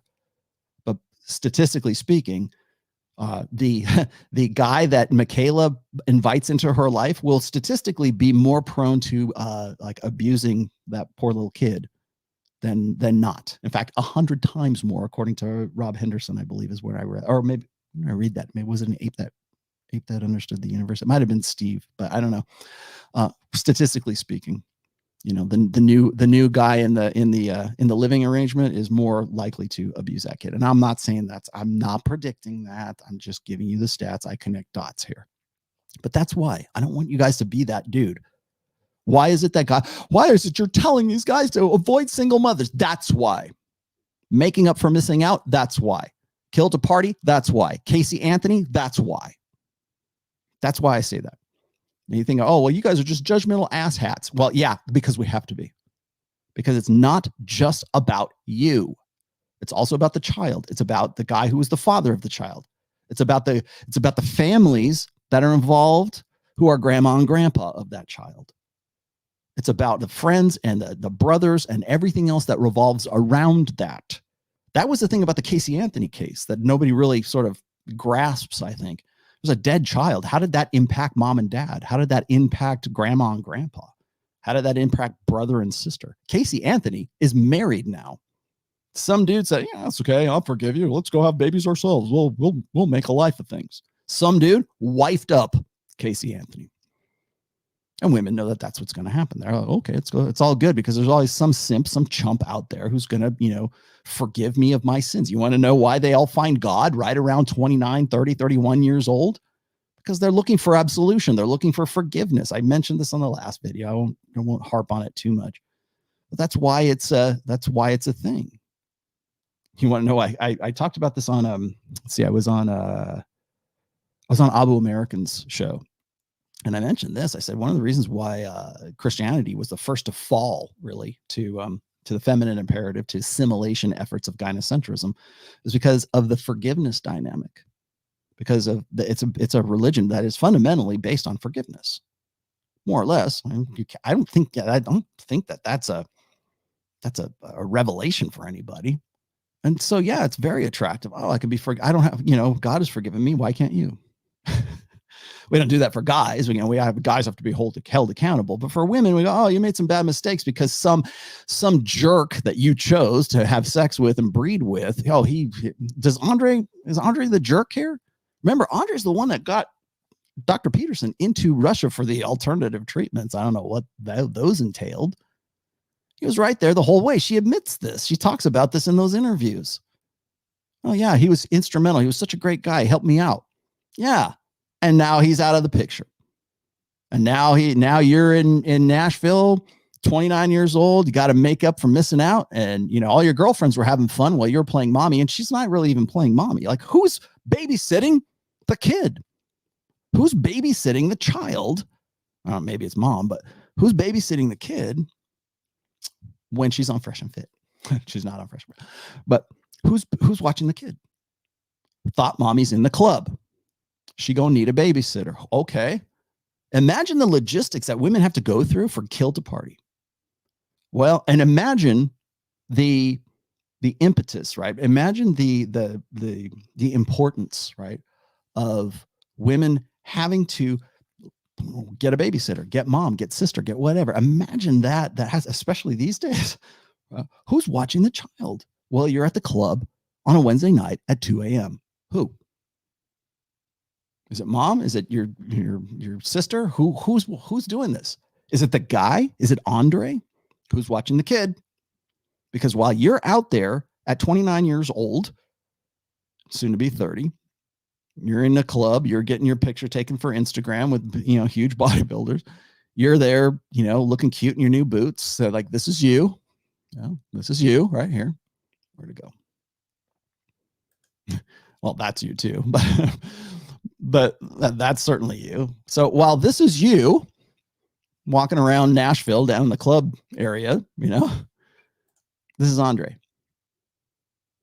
Who's watching who's being who's the babysitter in this? Probably Andrey. In fact, I looked at Andrey's Instagram. A lot of his pictures look pretty close to this. Now she's much older now. And that's not to say that that Mikhaila doesn't have pictures of the kid too. She does, but and again, does she love her? Of course. I'm not saying that. I'm not saying that there's any ill will or animosity or anything like that. I'm just saying that the impetus, the drive, the need to optimize hypergamy supersedes that of parental investment for women in an age when it has never been easier to get that attention, to have what at least is the spoiled for choice kind of idea that, well, I'm going to divorce this guy. I know he did all this great stuff for my dad. I know he's really good with the kid, but he's not one of these dudes. I mean, maybe I'm being a little extreme, but still, like there's a decision not to. He's most definitely not Andrew Tate. We've already seen that. That was on. This is who she chose to go and get to take a trip to Romania to see, just to hang out with. According to, I'll let Tate. I'll let Andrew explain that. But it's not on Tate. It's on her. She's the one who made the effort to go do that. It's not like Andrew said, "Hey, where are you? I'll come pick you up in my Lamborghini." No, she came to him. She even says as much. He said as much. So what's the incentive? What's imperative to that woman? What's imperative to Mikhaila Peterson? What's imperative to women? That's the obsessive importance that women hold for getting optimized hypergamy. I don't think enough guys understand this. Whenever you're seeing like thoughts on Fresh and Fit, when you see thoughts on whatever show it is, on Kevin Samuels, on wherever, whenever you see, or on TikTok, Chick Talk, whenever you see women like that, keep that in the back of your head. What is their most important? What's the most biological prime directive for her? To the point where she's like, well, I have 3 kids from 2 different fathers, and I'm looking for a guy who isn't a game player, and I have my fun. And now I want to settle down and do things the right way. You're going to have to jump through all these hoops, Mr. Beta. And by the way, you've got to be a mighty man of God, because now I got to do things right. I got to do, God wanted me to do this. I had this dream. I had a dream. I took magic mushrooms and suddenly I found God. I would be insulted if somebody was saying that to me, in my sincere beliefs, right? However, so keep those things in mind. Now, last but not least, I have to get into, and I'm really going to butcher this, so forgive me for paraphrasing here. There is a dynamic, or I say dynamic. There's it's actually a mathematical equation if you think about it. But have you guys ever heard of the secretary problem? And yes, thank you, whoever emailed me this. I'm actually familiar with this before, and I've used this way back in the day, and I kind of thought it would be relevant today. But the secretary problem, there's other names for it as well. But the secretary problem, and I'm going to paraphrase this, and I'm probably going to be really bad at this. Now, the secretary problem is this. Imagine, okay, here, story time with Rollo. Imagine you have your own business and you have to hire a secretary or have to hire somebody to do a job for you. Okay, in this case, let's just say it's a secretary. Now, you have a pool of applicants. Doesn't matter. Let's just say, round it off, 100 applicants. And the rules of the secretary problem are this. You're going to interview up to 100 secretaries or people who want this job. Now, the problem is that you interview that person, and then you have to decide then and there whether or not that person gets the job. If you pass that person up, if you say, okay, well, I'm done with that one. Let's move on to number 2. Let's move on to number 3, number 4. You don't get to go back to number 1 or number 2 or whoever you passed up. When they're gone, they are gone. And that is, in a nutshell, and there's actually a mathematical algorithm where they will say, well, you will choose, by the 37th one or something. I can't forget what it is.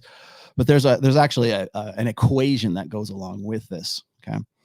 And it's used not necessarily in an interpersonal level, but I applied it to intersexual dynamics. And when you are looking at women who are in the sexual marketplace today, that pool of potential applicants for daddy, for potential lover, for potential long-term security, for whatever it is that women need men to be at that particular time in their maturity, whatever it is that they need. They can't go back to the guy. I mean, theoretically speaking, they can't go back to the guy who they've already bypassed. They've already passed up. So you got to hire this one guy to be the dad of your kid, because you don't get to go back into you have a child, you have the child. Okay. And you're done. If you don't want it, you don't. If you do, you do. That's the secretary problem. Go look it up. You can find it on Wikipedia or whatever. It explains it a whole lot better than I do. I like I said, I probably butchered that. Sorry, literalists. Don't go spurg out on me. But in terms of red pill is concerned, that's really kind of where you look at women who are between the ages of 18 and 28. It's the secretary problem. I can't have that guy. Well, do I really want that guy? Because if I say yes, then I don't get the other guys. That's the really, you confound all of that with things like Instagram now. You want to know why women don't like to put their boyfriends on Instagram? Because it's a form of advertising. I need a new secretary. I need a new boyfriend. I can't have you in the shot unless you're the one that I chose. And I can't have anybody after that. And I can't have anybody that I already passed up. It's just you.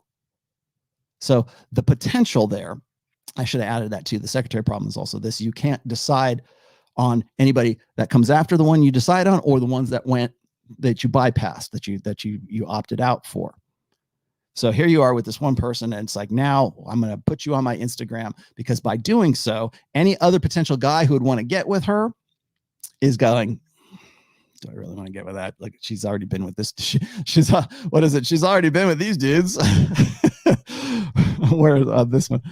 She's already been with these dudes. That right there is a real secretary problem for her. And of course, the girl's like, you go, girl. So what's the solution in a gynocentric social order? And I think you know the answer to this. What's the solution to the secretary problem in a gynocentric social order? Change the rules of the game. How do you do that? Well, first of all, you chip away at being judgmental and discerning. So if you can just say, hey, I know I'm going to bypass you, guy, but it's a possibility I might come back to you if I don't find somebody better. If my advertising and my marketing budget and everything else in the sexual marketplace doesn't work for me in the future, I want to be able to opt in for you. I want you to wait for me until you're 30. How do you get past that problem? Well, prior to the sexual revolution, that was much more difficult to do. Now, in the 20th century, in the social media age, it's much easier to do. But we have to be able to facilitate that through social conventions. What's the number one way to do that, to thwart the secretary problem? Oh, you're so judgmental. I was a whole different person back then. All my hoe phase and all those guys that you saw on my Instagram, they mean nothing to me. I'm different now. I've found God. Yeah, I'm sure you have. That's it. It's the opt out. It's the prodigal son, grift, of course. But that's the problem. And then, okay, well, what if I'm with this guy and I want to be able to look forward? Now, maybe it's not trying to pick the guys that I've already bypassed. Now it's the guys that are in the future. I still want the option to opt in should somebody else come along that's better. Guess what? How do you get around that? Again, no judgment, but you can look at how things are arranged in a social order where marriage is what it is today in Western societies. You can say, well, when I forget who was it. I might have been Myron, but maybe it's not. I'm probably going to throw this one out. But when a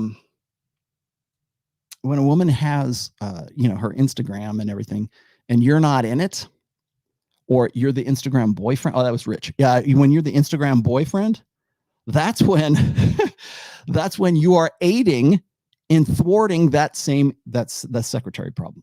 What you're saying is, it's okay, you're with me, but if a better guy comes along, don't worry, I'll take the pictures for you so you'll have a better option later on, and I'll hand you off to him. And you're participating in your own, really technically your own cuckoldry, assuming you have a child with them. But that's what it boils down to. And so coming and going. So if I can't if women have to be in this sort of Darwinistic secretary theoretically, game theory, like theoretically, how do you do an end run around the rules? Well, first of all, you put women in charge. You create legislation that allows you to do things like that. You create social legislation, really, as well. Social norms, like, you want to know why poly is a thing? Well, that's why. Well, why are we encouraging things like poly right now? Well, because it's hedging. It's a hedging of women's mating strategy bets.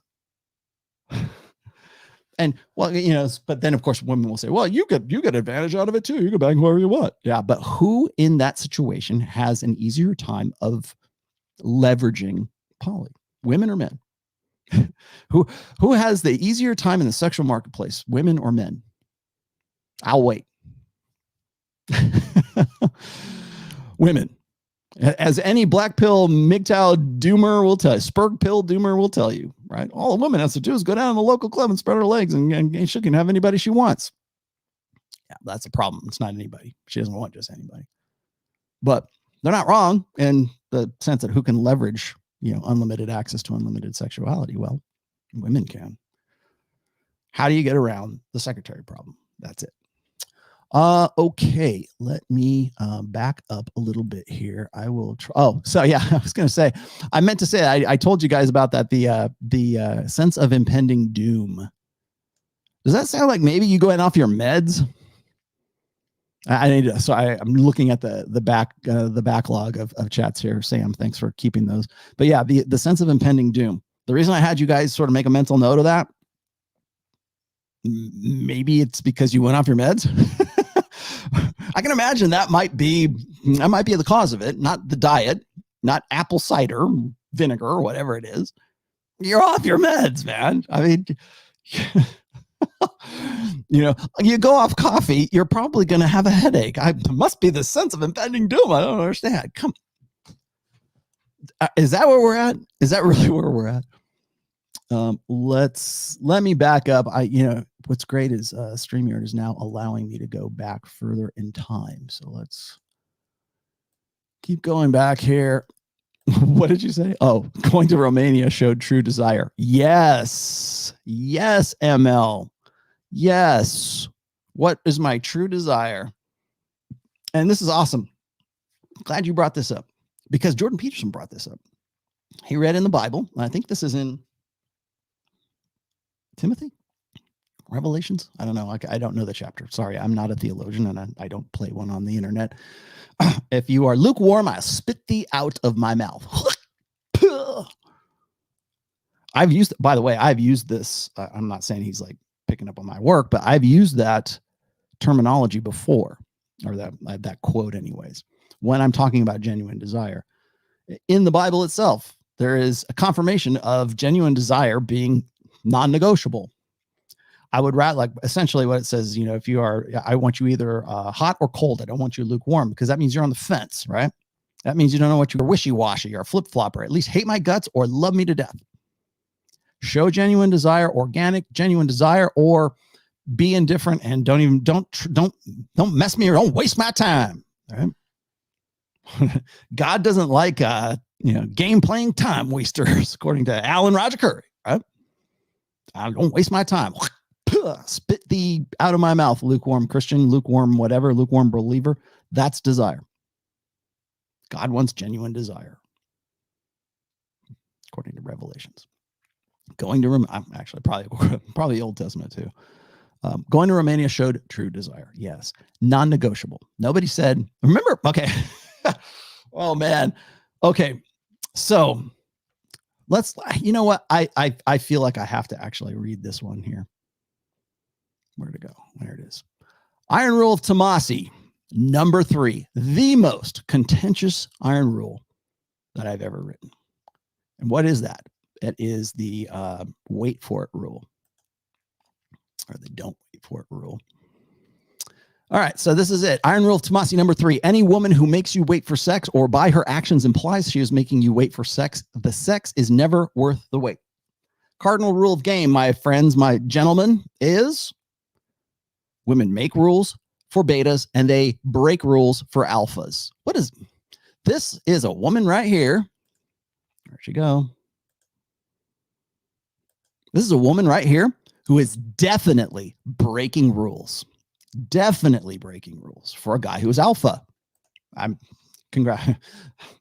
not, giving you kudos. Thank you, Tay. You are alpha. I've just confirmed you as an alpha. I think we know that, right? But definitely breaking rules. What are those rules? Forsaking all others in my marriage vows. I've got a kid with this guy.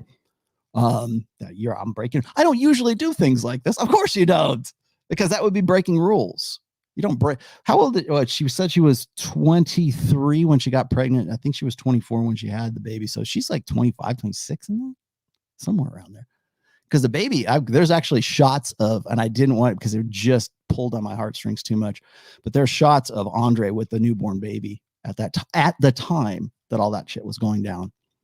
So not only is Andrey the babysitter, but she's breaking rules to get with an alpha. So that's it. Okay, so let me just throw this one out there. When a woman makes, and this is, by the way, I don't know if I've ever read the rest of this here. When a woman makes you wait for sex, you are not her highest priority. Sexuality is spontaneous chemical reaction between two parties, not a process of negotiation. You cannot negotiate genuine desire. It's sex first, then relationship, not the other way around. A woman who wants to fuck you will find a way to fuck you. She will fly across the country, crawl under barbed wire, climb in through your second story bedroom window, fuck the shit out of you, and wait patiently inside your closet if your wife comes home early from work. Women who want to fuck you will find a way to fuck you. The girl who tells you she needs to be comfortable and wants a relationship first is the same girl who fucked a hot guy in the foam cannon party in Cancun on spring break just half an hour after meeting him. Yes. Thank you, children. That is where that quote comes from. If you are ever curious to know what's this hot guy in the foam cannon party, that's where that's from. But yes, you are 100% correct, and thank you for throwing that out there because I probably would have missed that. What did you say, Telly Savalas?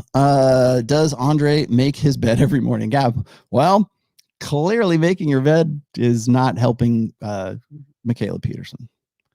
What was it? Somebody threw this in there. Where is this one? This was funny.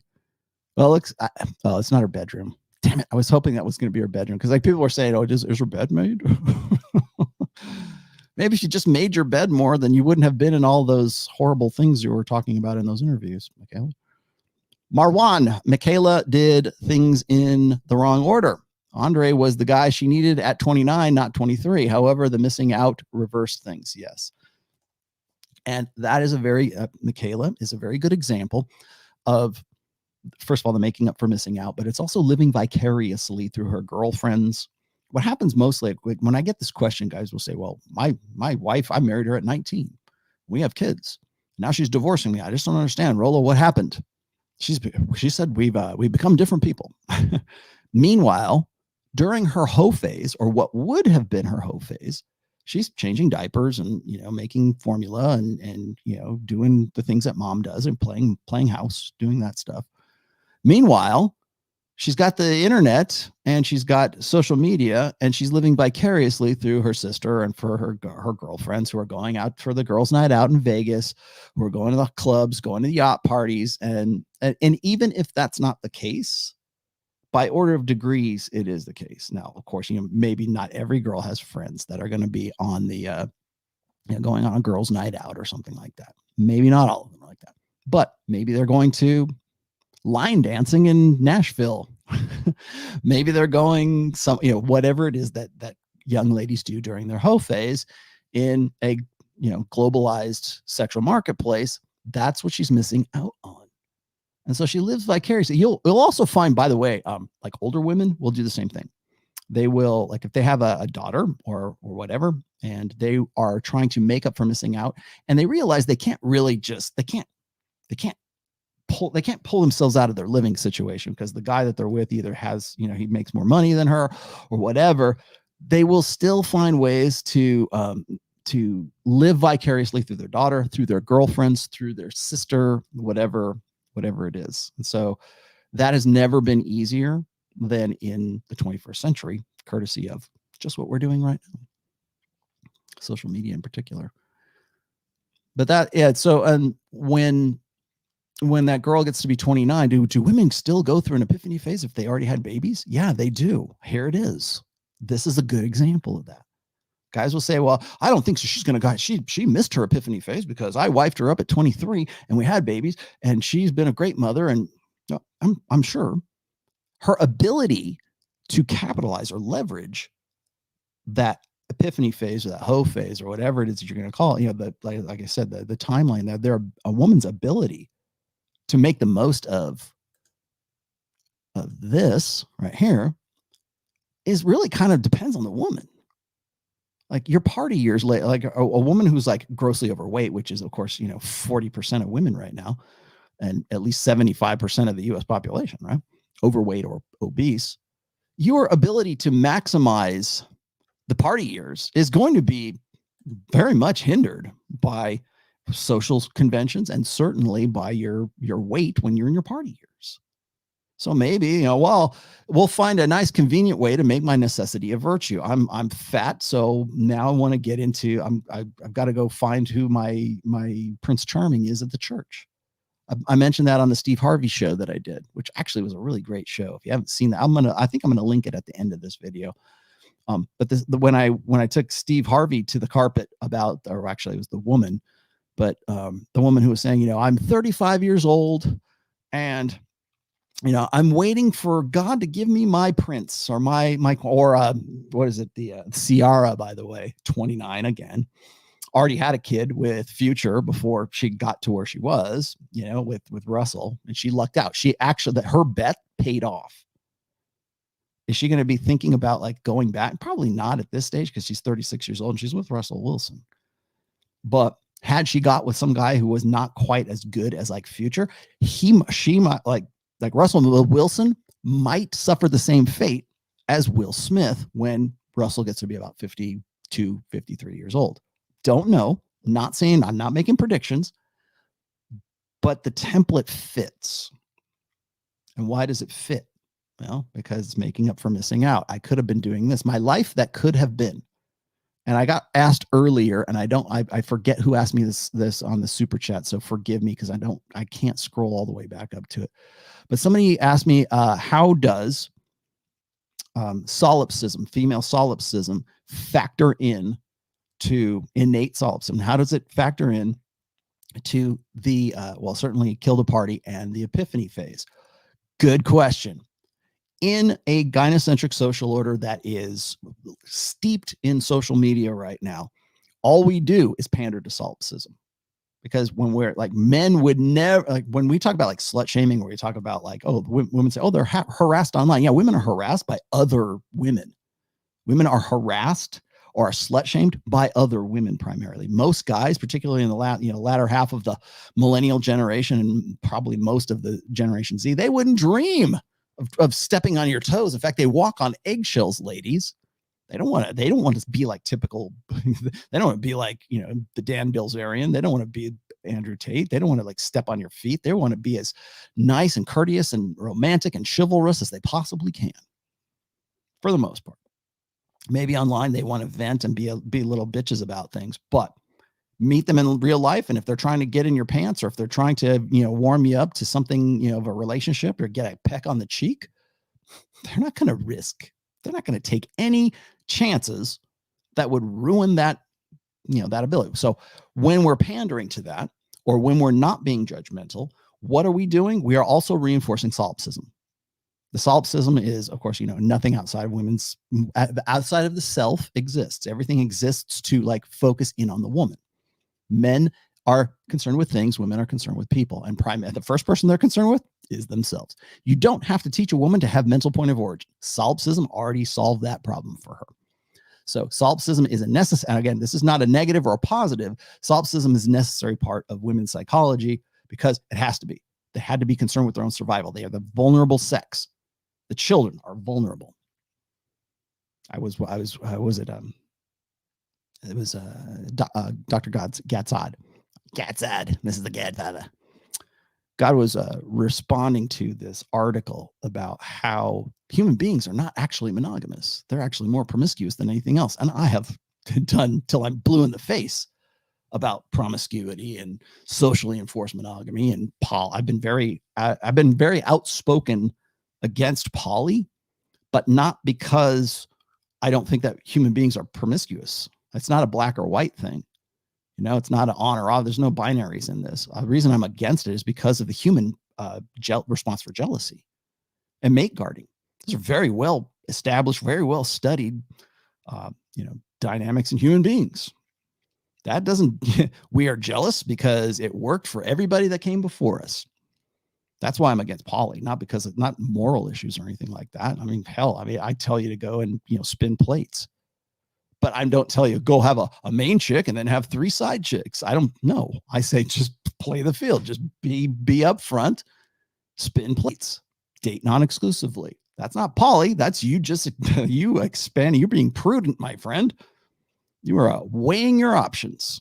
And I would suggest you do that for as long as you possibly can until such time that you have some real world experience with women, you understand their nature. And then, right, like I said, don't consider monogamy until you're 30 or 30, certainly don't consider marriage, if at all, but certainly not till you're 36 or thereabouts, because you're in a much better position, selectivity wise. But so how does that play in with solipsism? Well, because we combine non-judgmentalism at the same time pandering to women's solipsism, that you want to know how women get that ego, right? We always say, oh, we pump up their ego all the time online. They get unlimited attention. They're addicted to it, like men are addicted to porn. That's why, because we're non-judgmental. We're not good judges of character for sure. And we have, there's a very well, I need to do a full episode on this, but there is a psychological phenomenon called the women are wonderful phenomenon. Look that up. It's really a thing. Women are wonderful phenomenon, or it's a psychological thing that they were talking about, I think back in 1992. Check out the big brain on Rollo, but I think it was 1992 that they came up with this. And it's like pretty much anything that is flattering to women, most people will agree with, even if it's false, because there's a female involved. It's like the believe all women thing on, that was the inception of it. Let's just say believe all women and Time's Up and Me Too and all that stuff is kind of like that same dynamic on steroids on a social level. But there really is a well-studied psychosocial phenomenon called the women are wonderful phenomenon. Where does that come from? Why do we have that? Well, because first of all, men want to pander to women because they believe that that's a key to intimacy. And then second of all, women are solipsistic. That's why it works, especially for beautiful women. We're much more willing to forgive the sins of beautiful women, or even any woman in particular, than we ever will for men. That's why the judicial system, at least in the United States, I think probably over in the UK as well, like we are way more lenient with women in the judicial system when it comes to punishment, when it comes to prison time, when it comes to for the exact same crimes than we ever would be with men. Why? Women are wonderful. Protect the woman. She's the vulnerable sex. The baby's crying. Oh, protect. Mama's pregnant, fat, and hungry. Oh, we got to protect her from the saber-toothed tiger. Oh, we got to go and run out in the middle of the night and get her ice cream and pickles. Why is it that men are predisposed to pedestalizing women? Women are wonderful.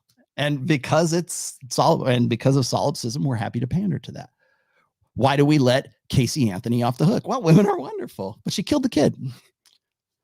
Well, the prosecution couldn't make their case. Actually, they made a really good case, but it didn't fly. Maybe not with the jurors, who knows? But that's how solipsism works into all of that. Certainly works into the epiphany phase. Solipsism is, what is it, right here in this phase right here? Where is it? On the party phase, right around the 18 to 28 mark right there. We are way more forgiving of women in that because they're maximizing their potential. It's prudent, right? Why is it that we call, have you guys heard this before? A woman's prerogative. It's not a prerogative. Her prerogative is to change her mind. That's what a woman's prerogative was, and it has been around really since even, the courtly love era, woman's prerogative is she can change her mind whenever she wants. Well, it works pretty well for solipsistic women, don't you think? Oh, you can't judge me for changing my mind. It's my prerogative. What the fuck, really? God damn, I thought we're all equal. I thought we're men and women are the same. How come I don't get that prerogative? This is another thing. Okay, 15 to, well, let's just look at, like, say, the 18 to 28 mark. When I look at this and I look at the peak span here between 15 and 16 years, between, like, say, the 23-year mark for women and the 30, what did I say, 35, 36, 37, 38 mark right there for men. Those are your peak. Men's peak is right there at the top, right around 30. Let's just say 37 years, 38 years old, wherever. For women, it's right around 23. Between those spans, that's where all this happens. That's where we're not supposed to be. We're not supposed to be judgmental of women anyway. Let's see. Let me go back a little bit in time here. Thank you, StreamYard, for all of your hard work in allowing me to rewind all the way back to Ostrike here. He says, found it suspicious that a guy with a dissertation on alcoholism was the most cautious with benzos. He would have been familiar with withdrawal symptoms of delirium tremens. Yeah, I love his work though. Don't take anything away from him. You guys can decide. I just report the news. I just work here, man. You tell me if I'm off on the dots that I connect. I expect feedback. Expect anyone here to do the same for me. What do you say? Great analysis. Mark Bell is in Sacramento. Okay. Is he? You know what? I'm just going to go back down here. I'll if I missed your thing, I'll rewind courtesy of Mr. Sambata here. What is this? Does Andrey make his bed every morning? Who knows? Torsha, what are you doing in here? This is the most attention she's probably ever gotten. Yeah, she wasn't that hot before in Romania, at least. Yeah, she was. She was kind of a wallflower. That's a good observation, actually. Look at this. Wow. Thank you, Torsha, for pointing that out. This chick right here, this was her tweet, by the way. So this is October 10th, 2019, when Mr. Plenty, aka Andrew, posted this, and Mikhaila's like, "Oh, you're such a brat. It's unbelievable." Does that sound like the bratty sister, like bratty brother, older brother, bratty sister dynamic? Because that's where this goes, by the way. This is not the same person. She's in a cocktail dress. She's got the black thing. She's got the little, I don't know, it's a necklace. Can't really call that a choker. Andrew, you get points. No hover hand. He's got his hand right on her ass right there. Smoking whatever. Remember, she just had a baby, I don't know, maybe 8 months before this. Who knows? A year before this. That's not the same chick. Is that the same girl? Maybe that is. Is it the same girl? Do you think that's the same girl that's playing dress up? Because I do. I don't know. But she looked like she's definitely a wallflower. You're right, Torsha. She doesn't know how to handle it. Yeah, she doesn't. Oh, okay. Oh, there we go. Sorry, Vinny. Now I got you. Hey, Rollo, I love all your work. You mentioned the secretary problem. Okay, somebody emailed this to me. I have heard of this before. I've actually used this old school. This was like back in 2003, I think. 2003, 2004 is when I was familiar with this. You mentioned the secretary problem. I'm going to be literal. Okay, please do. As I become more red pill aware, I noticed that the secretary throwing hints at me at work. Do I shit where I eat? No, don't. That's not the secretary problem. What's the matter with you? Try to give you guys some good advice. I try to give you good analysis, and that's where you go with it. I knew it. What did you say? Mike Rashid is a good example of poly. Yeah, he is. He is. Mike Rashid, like I've said in the past, I've done the video before where I said that Mike is sort of a blue pill alpha.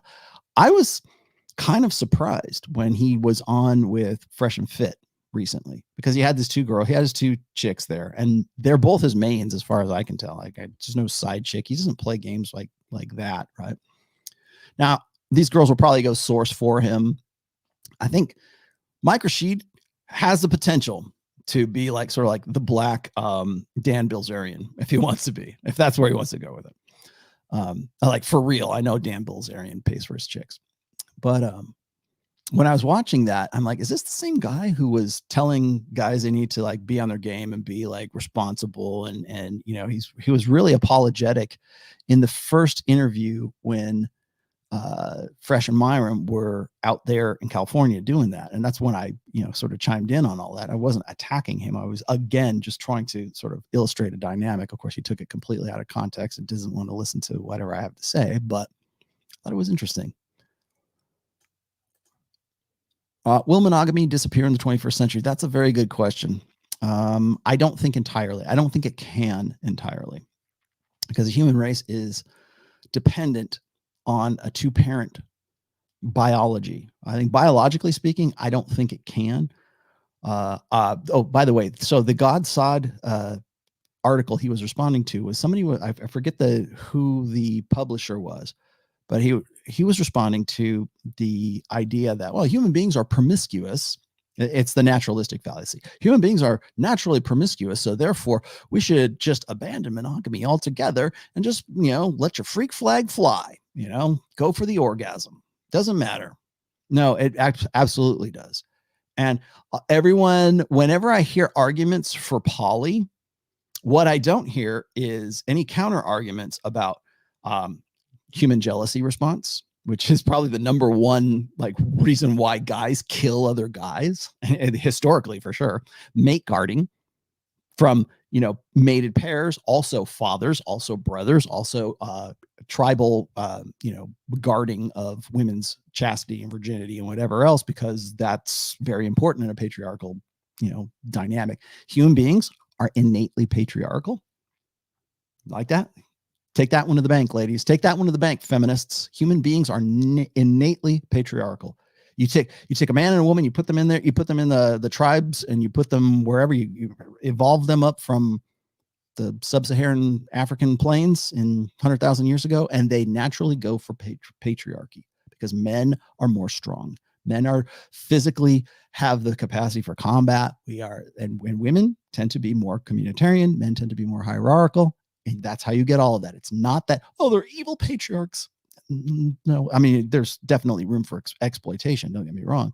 But idealistically speaking, human beings will innately opt for a patriarchal social order. But the only reason we're in a gynocentric social order right now is because we still buy into this bullshit about the blank slate. That's why. Will monogamy disappear in the 21st century? We're already seeing it kind of being normalized. Poly is being normalized.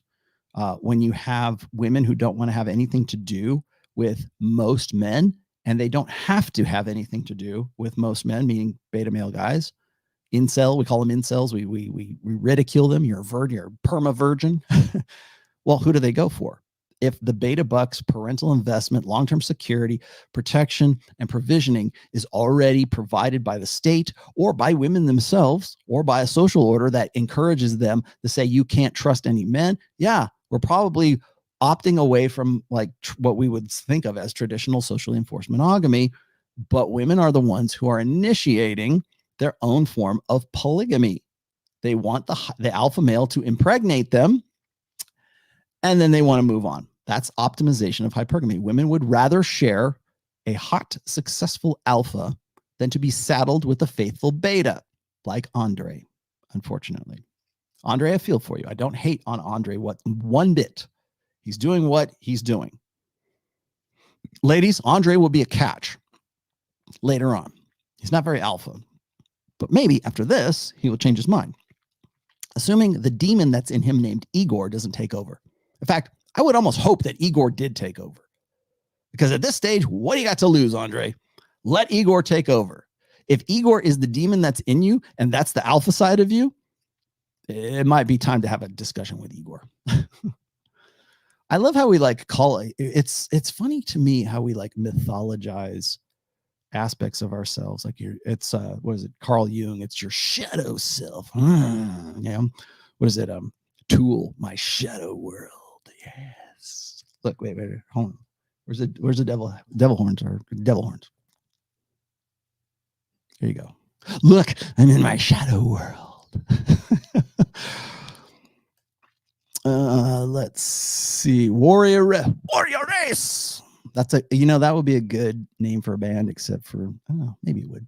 Would you say not to ever hook up with single mothers and plus size women or any other major red flags, because doing so would be participating in the feminine imperative? Yes.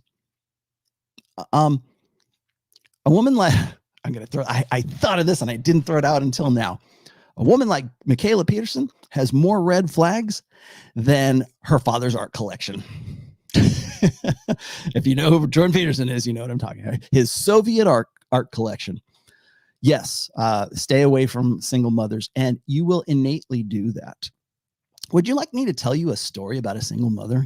Should we do story time with Rollo? Okay, let me give you here is the time that a 22-year-old Rollo got involved with a single mother.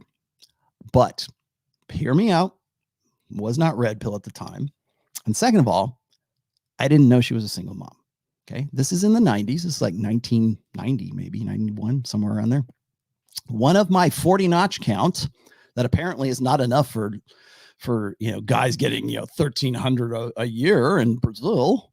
One of my notch count was a woman who was in her 40s. She was 41. I was 22 at the time. She was a manager in one of the bands I was in back in the day. And I was kind of seeing her, and I was seeing other people too at the same time, but she really had a thing for me. And of course, it was the cougar kind of thing. It was the first woman that was like that much older than me that I wanted to get with. And I was like 22 years old. And she was good looking enough. I was like, yeah, I'll tap that. Right. Well, of course, what happens is then, of course, once I start doing that, she wants to have some sort of like, at least some kind of semi-permanent relationship. So here's the story.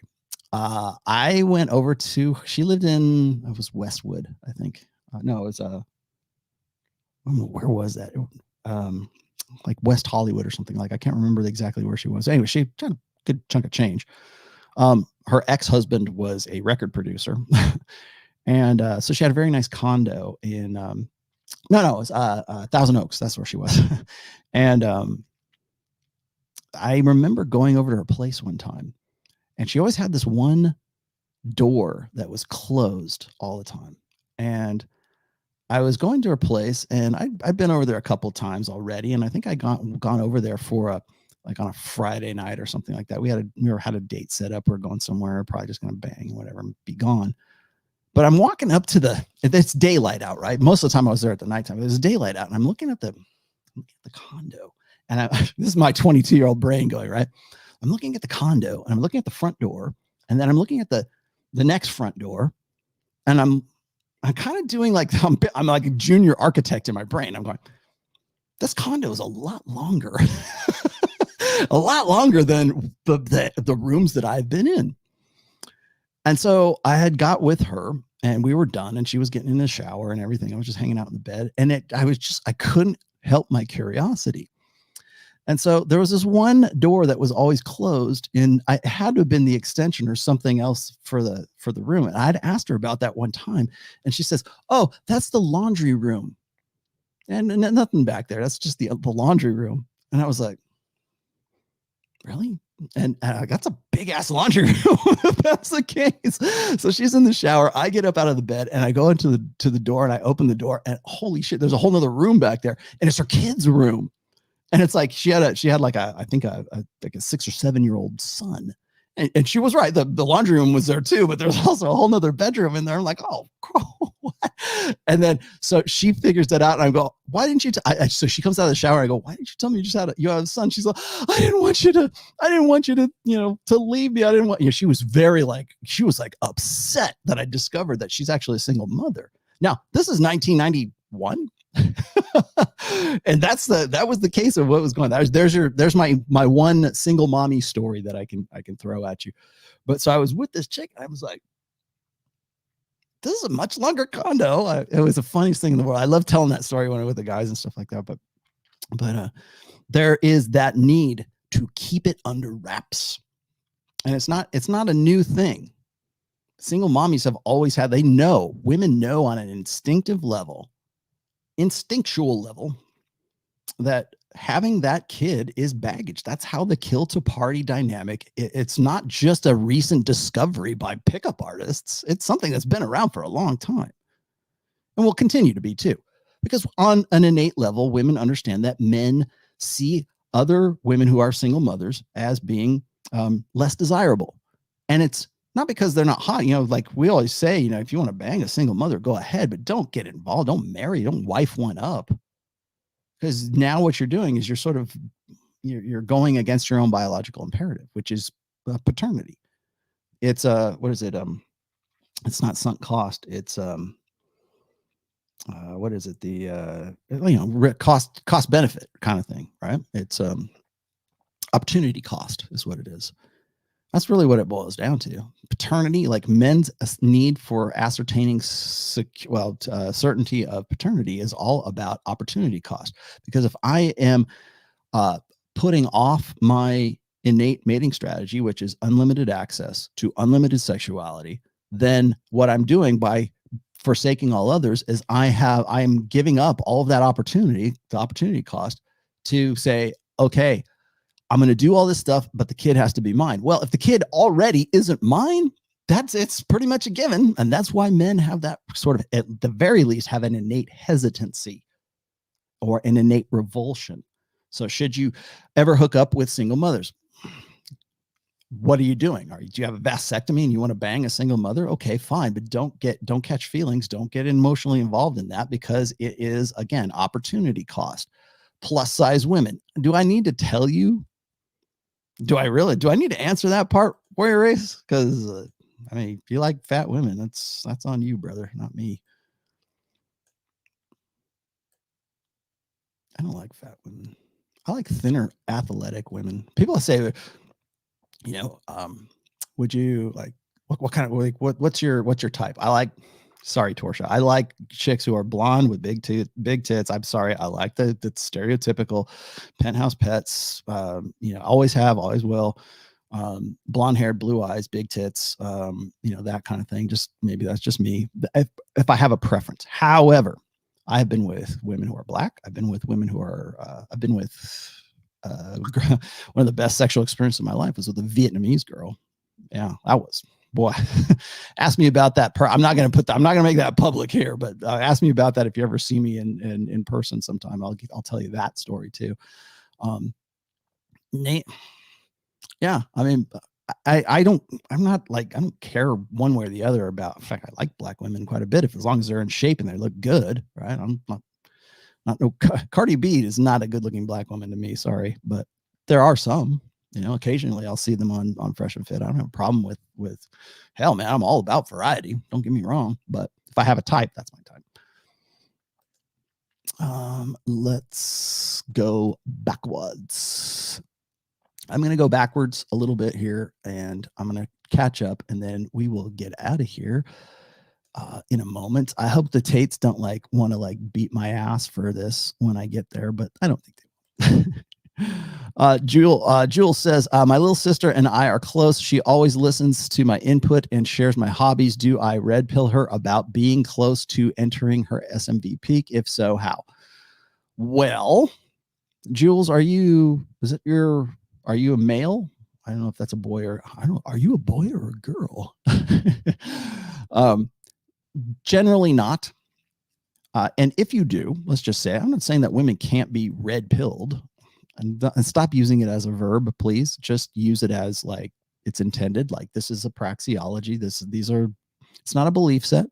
It's not a practice. A game is the practice. But if you do so by having conversations. Again, I've always, people say, well, should I red pill my son? My dad needs this. My brother needs this too.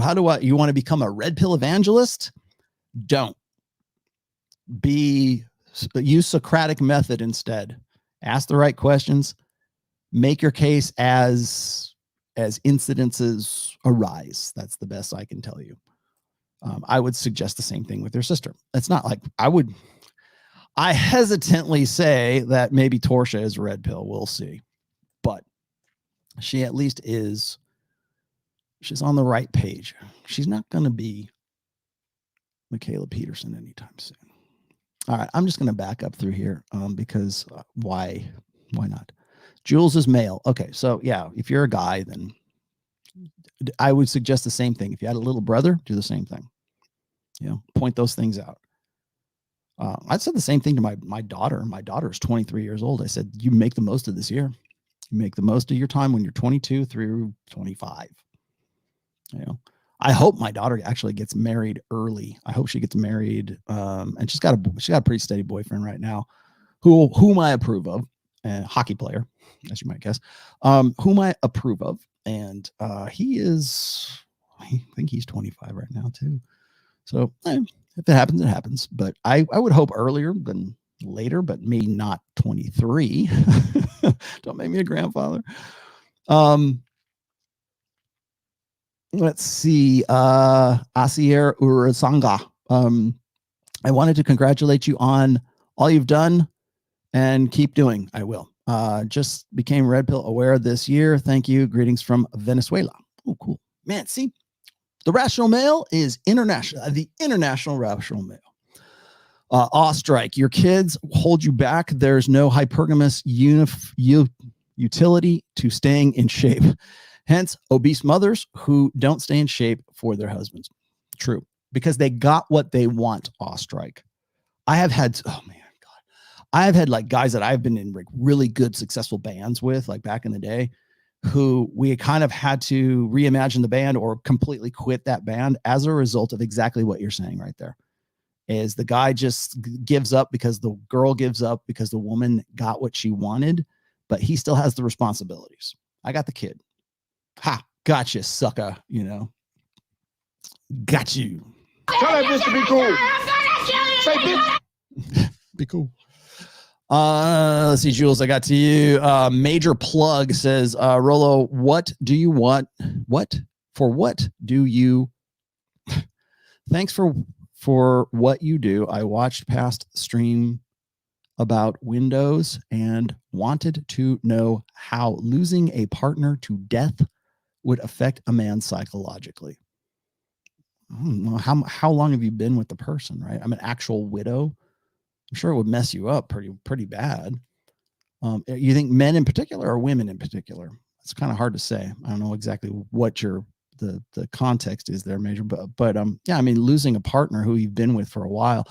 I will say this too, is that I think that if the guy is like, I always use this example. You know who Pat Tillman is? Pat Tillman used to play for the Arizona Cardinals. He was a lineman. He had a brilliant future ahead of him, and then 9/11 happened, and he joined the Army. And I think he was a Ranger even. He's like, I'm going to go fight in Afghanistan, or I'm going to go fight wherever, because, Twin Towers, whatever. And it's really tragic because the guy was I would definitely call Pat Tillman an alpha male. And he gave up a very successful, very bright football future to go do that. And then he was killed by friendly fire while he was there.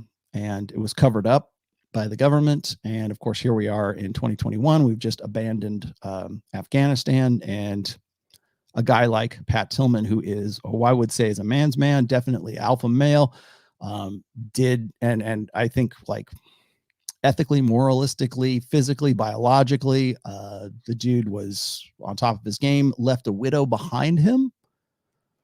I don't think any dude is ever going to be able to date his widow. She's literally an alpha widow in the most literal sense of that term. And I think that when a person dies of that I think it kind of depends on the caliber of that person. Then there are the guys who passed away, who died, who are insignificant. They were just betas, and women are relieved that the guy is dead. Or maybe men, right? Men, the men tend to remarry at much higher rates than women do. So psychologically, I don't know. It would depend on the impact and depend on the circumstances of that relationship. Hux222 says, and this is PLN 50. Is that Polish dollars? I don't know what PLN is. Great show, Rollo. I want to ask your opinion. Okay. Due to some circumstances, I am being forced to take what Aaron Clary calls beet root beer.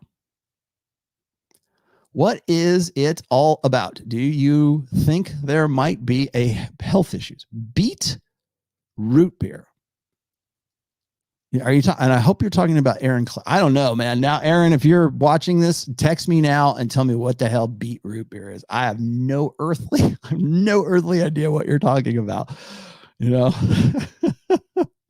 I'm attacking the darkness. I have no clue. Warrior Race, I got to you. Vinny, I got to you. Ian S says, is there any parallel to the Epiphany Phase for men?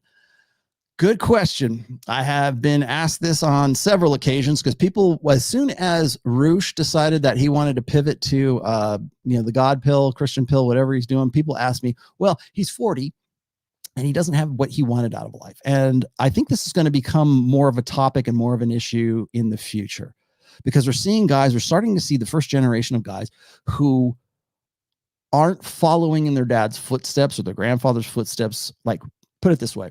When I was 30 years old, that's when my daughter was born. There's 30 years difference between myself and baby Tomassi. My daughter's 23 years old right now. I'm 53 years old. When I was 36, when I was 38, I was already dad. I was daddy, right? I was already dad. And I was doing dad things. And I was at the same time, I had one child by design, by the way. My wife and I talked about this and we just sort of said, I think we're one and done. And, well, that's selfish. Yeah, it is. But I would rather put all of my eggs in one basket and put all of my energies into making her the best person that I can, as well as doing what I do, which was at that time, I worked in wine and spirits. I worked in gaming, and there's a lot of things I had going on too that I had to do as well, but I was still dad and I was still a husband. And my experience at 35 years old was way different than, like, let's just say for sake of argument, it's Sterling Cooper at 35 years old. I see 34. But guys who are 36, guys who are 38, guys who are 40 some odd years old, like Roosh, with no family, no children, no, I'm not saying it's right or it's wrong. I'm just saying that the life experience is much different. You can say, well, who needs those kids? Right? Well, most guys, at least somewhere along the line, tell me that they do. And if you don't, fact remains, there's a difference. So when people ask me about like this epiphany phase for men, I think a lot of guys never get to that epiphany phase because they're already locked into a social narrative that either their families, put upon them, or that they put it upon themselves that they have to follow along with. Like, my life path was way different than certainly millennials. I'm Gen X. I'm not a boomer, by the way. Thank you very much. But I am Gen X, and millennials had a whole different idea. And, by and large, I think people would like to be monogamous. I think people would like to at some point, once they sow their wild oats, right? Or at least have that option anyways. I mean, most guys are not leadership material. Most guys are not like,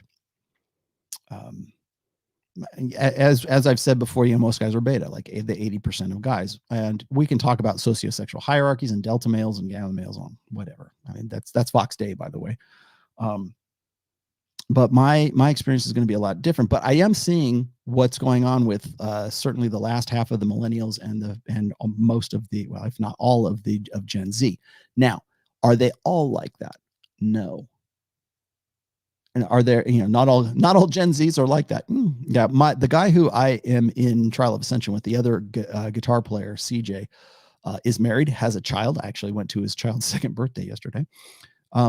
Is 25 years old and is married at that age and has a great job, makes six figures in the job that he's doing, and is also a fantastic guitar player. And we are on board with, doing our thing.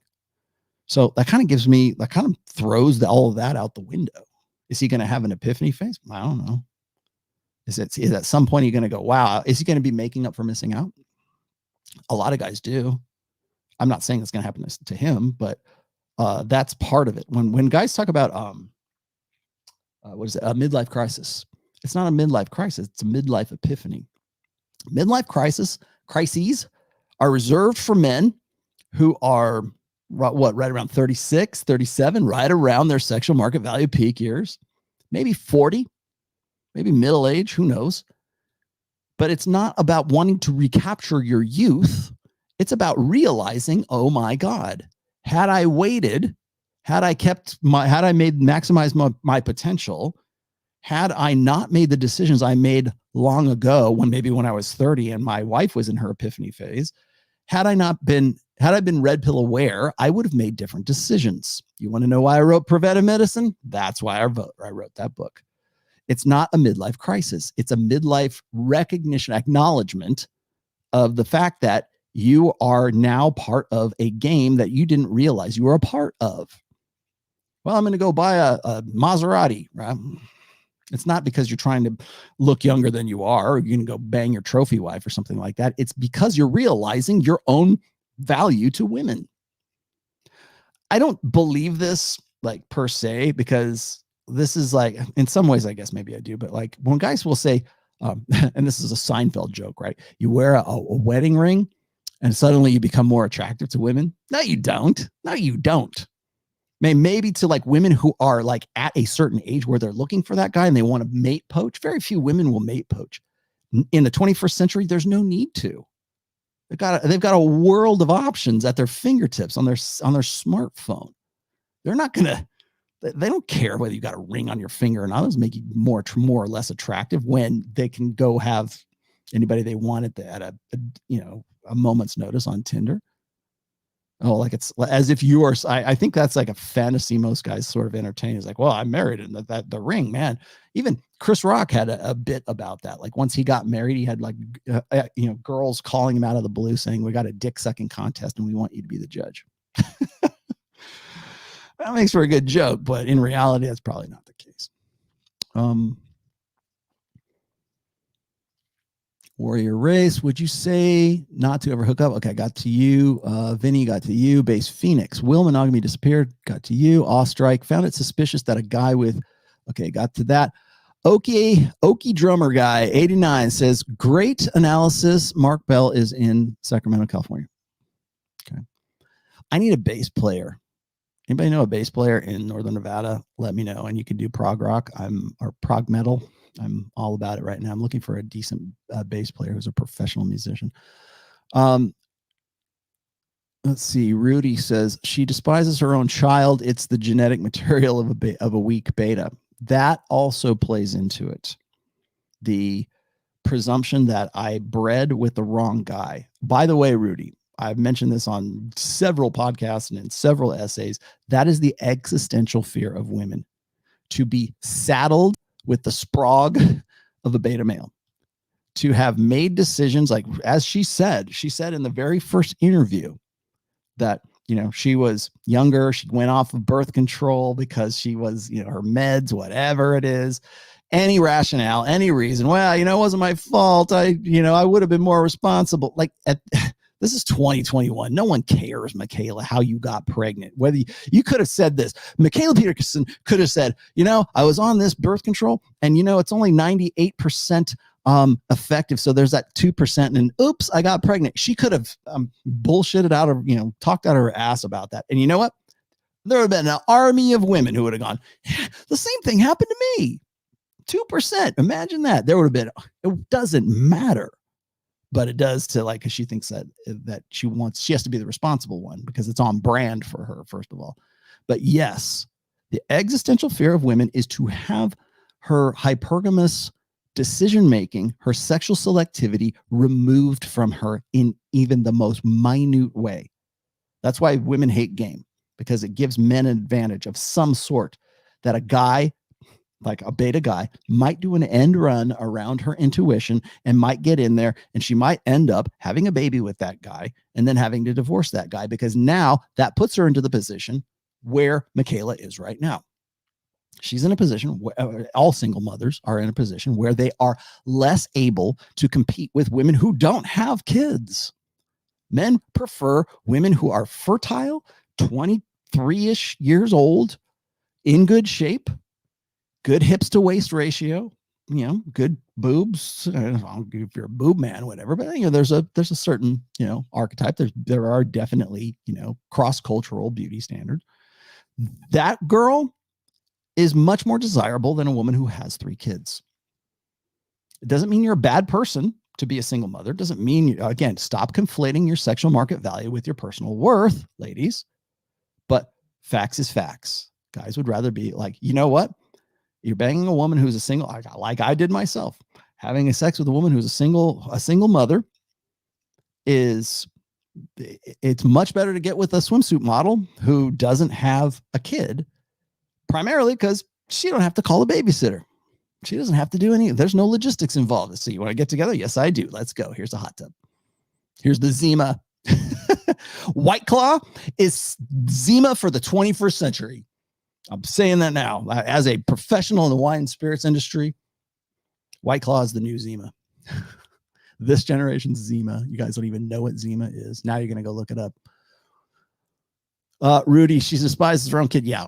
Yes, because Rudy, also that what you're inferring right there also goes back to the sexy sons theory, although she doesn't have a son, but it's the idea that you want to breed with a superior genetic guy so that your babies will survive to pass on your own genetics. That's the female side of passing on DNA. Pat Stedman's Polish passport. What a mind fucks what she said about Catholicism. She found God for the feel-good redemption like Mary Magdalene, but doesn't want any of his, capital H, judgment. That's the mindset of many tradcons now these days. Yes, Pat, as a matter of fact, that's a key element to the Ciara prayer. Remember the Jabez prayer? The Ciara prayer. God, thank you for never judging me. What? Because in my Bible, it says you'll stand before the Lord in judgment. Even if, Christ is there to sort of intervene for you, you're still there for judgment. So you better bet that God is judgmental of you. There you go. But yeah, you're right. It's Christianity light. It's feminized Christianity. Feminine primary Christianity has no judgment, and it's all forgiveness and zero judgment. And for women, it's all responsibility, and for men, it's all responsibility, and for women, it's all authority.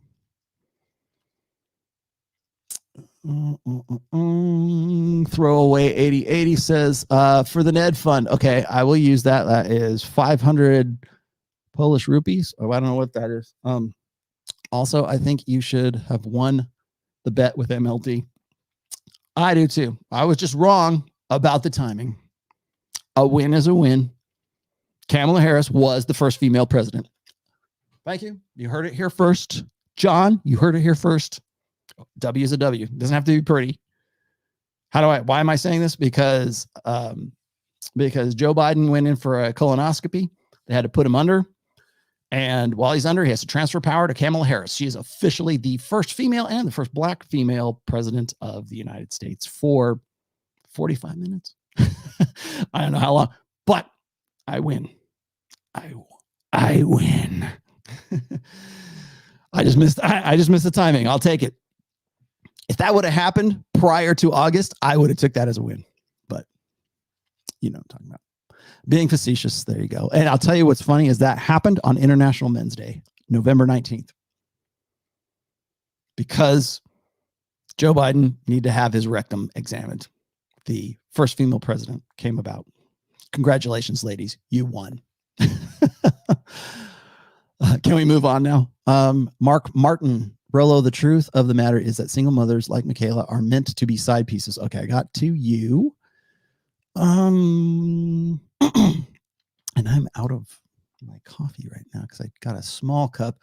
Announcing to the world that she's going to be single again. Need that attention. Yeah, it's attention, but it's also advertising, my friend. Emmanuel Kofi, Tomassi, I don't know how to thank you, sir. Okay, I read yours. Irish Alpha, I got to yours. Nomad Chad, watch this situation play out with a family friend. The thing the females were upset by is their affair wasn't with a more attractive guy. Conservative, traditional family, by the way. Been red pill for a while. Crazy to witness it. This, though. Yeah, Nomad Chad, I don't care whether you're conservative. I don't care if you're liberal. I don't care if you're a libertarian. I don't care if you're an anarchist. I don't care whatever it is, whatever your political stripe is. The sisterhood uber alles is what it's about. That's why you have this guy. I can't believe they're all conservatives. How come they don't? No. And if I ever get to Elijah Schaefer's show, which I'm supposed to be going on middle of this month, by the way, there's that big announcement, just in case you were wondering. I haven't heard anything back from their people yet, but apparently I'm scheduled for it. I think mid-December. That will probably be a topic that I'm more than happy to discuss, because all bets are off with me. I'll be happy to tell you to your face, I think you're full of shit. And I'm like, not in a mean way. Irish Alpha Rollo, what was with her moving to the internet tax haven, Tennessee, like she is in Shapiro and Rogan's league? She wants to be. She definitely wants to be. That's what she's gunning for right now. I looked at her net worth, by the way. Daddy is worth, Mr. Peterson is worth $8 million net worth, according to what I can find on the internet. She is worth 1.5 million bucks right now. So she is technically a millionaire, but who knows, right? Mikhaila's OnlyFans, when? Oh, never. Well, I don't know. I shouldn't say that. Maybe how desperate is she going to get? The impending sense of doom was more to do with her not believing that he was the guy whose child she wanted. Yeah. Chris Voss, Chris, I watch your show, by the way. I don't know if you're still on right now. Holy shit, give me the shirt. Validation addiction is as bad as porn addiction. Yes, it is. Validation, attention addiction. Validation, okay. Validation addiction from the attention, sure, is as bad as porn addiction is for men. By the way, Chris, I put that out one time on Twitter, and people went apoplectic over that. How? I can't believe, even guys, because you know what? It seemed like I was lessening guys' porn addiction, or like no fap, dedication to no fap, by comparing women's social media attention addiction, cell phone addiction, to porn addiction. How can you say that? Well, I can say that because I'm Rollo Tomassi, but second of all, it's true. And then third of all, the reason why it's shocking is because we want to keep men locked into the idea that their sexuality is something that is irrepressible and uncontrollable, and porn is porn, and it's a biological chemical addiction. Well, if that's the case, the dopamine high that women get when they are on social media, which is engineered to give you that dopamine hit, and they become addicted to that, it is very similar to gambling addiction. So why can gambling addiction be one thing, but if I say women have a dopamine hit addiction to social media, that's out of bounds? I can't say that. Bullshit. No, they are. Rollo, what now that Mikhaila announces her divorce, is it possible she will announce it's stepdaddy season? Hey y'all. Hey y'all. Yeah, maybe. Stepdads, I got the baby seat in the back. I can see her doing that. That would be funny. You might be right. You might be right. In fact, you get one of these. Dom DeMarco. Right. It's not a show without a Don DeMarco. Dragoon, a bit off topic. Have you ever thought of discussing the red pill with Destiny? He is a Twitch streamer with a large following. I am aware of Destiny. I think I subbed to his YouTube.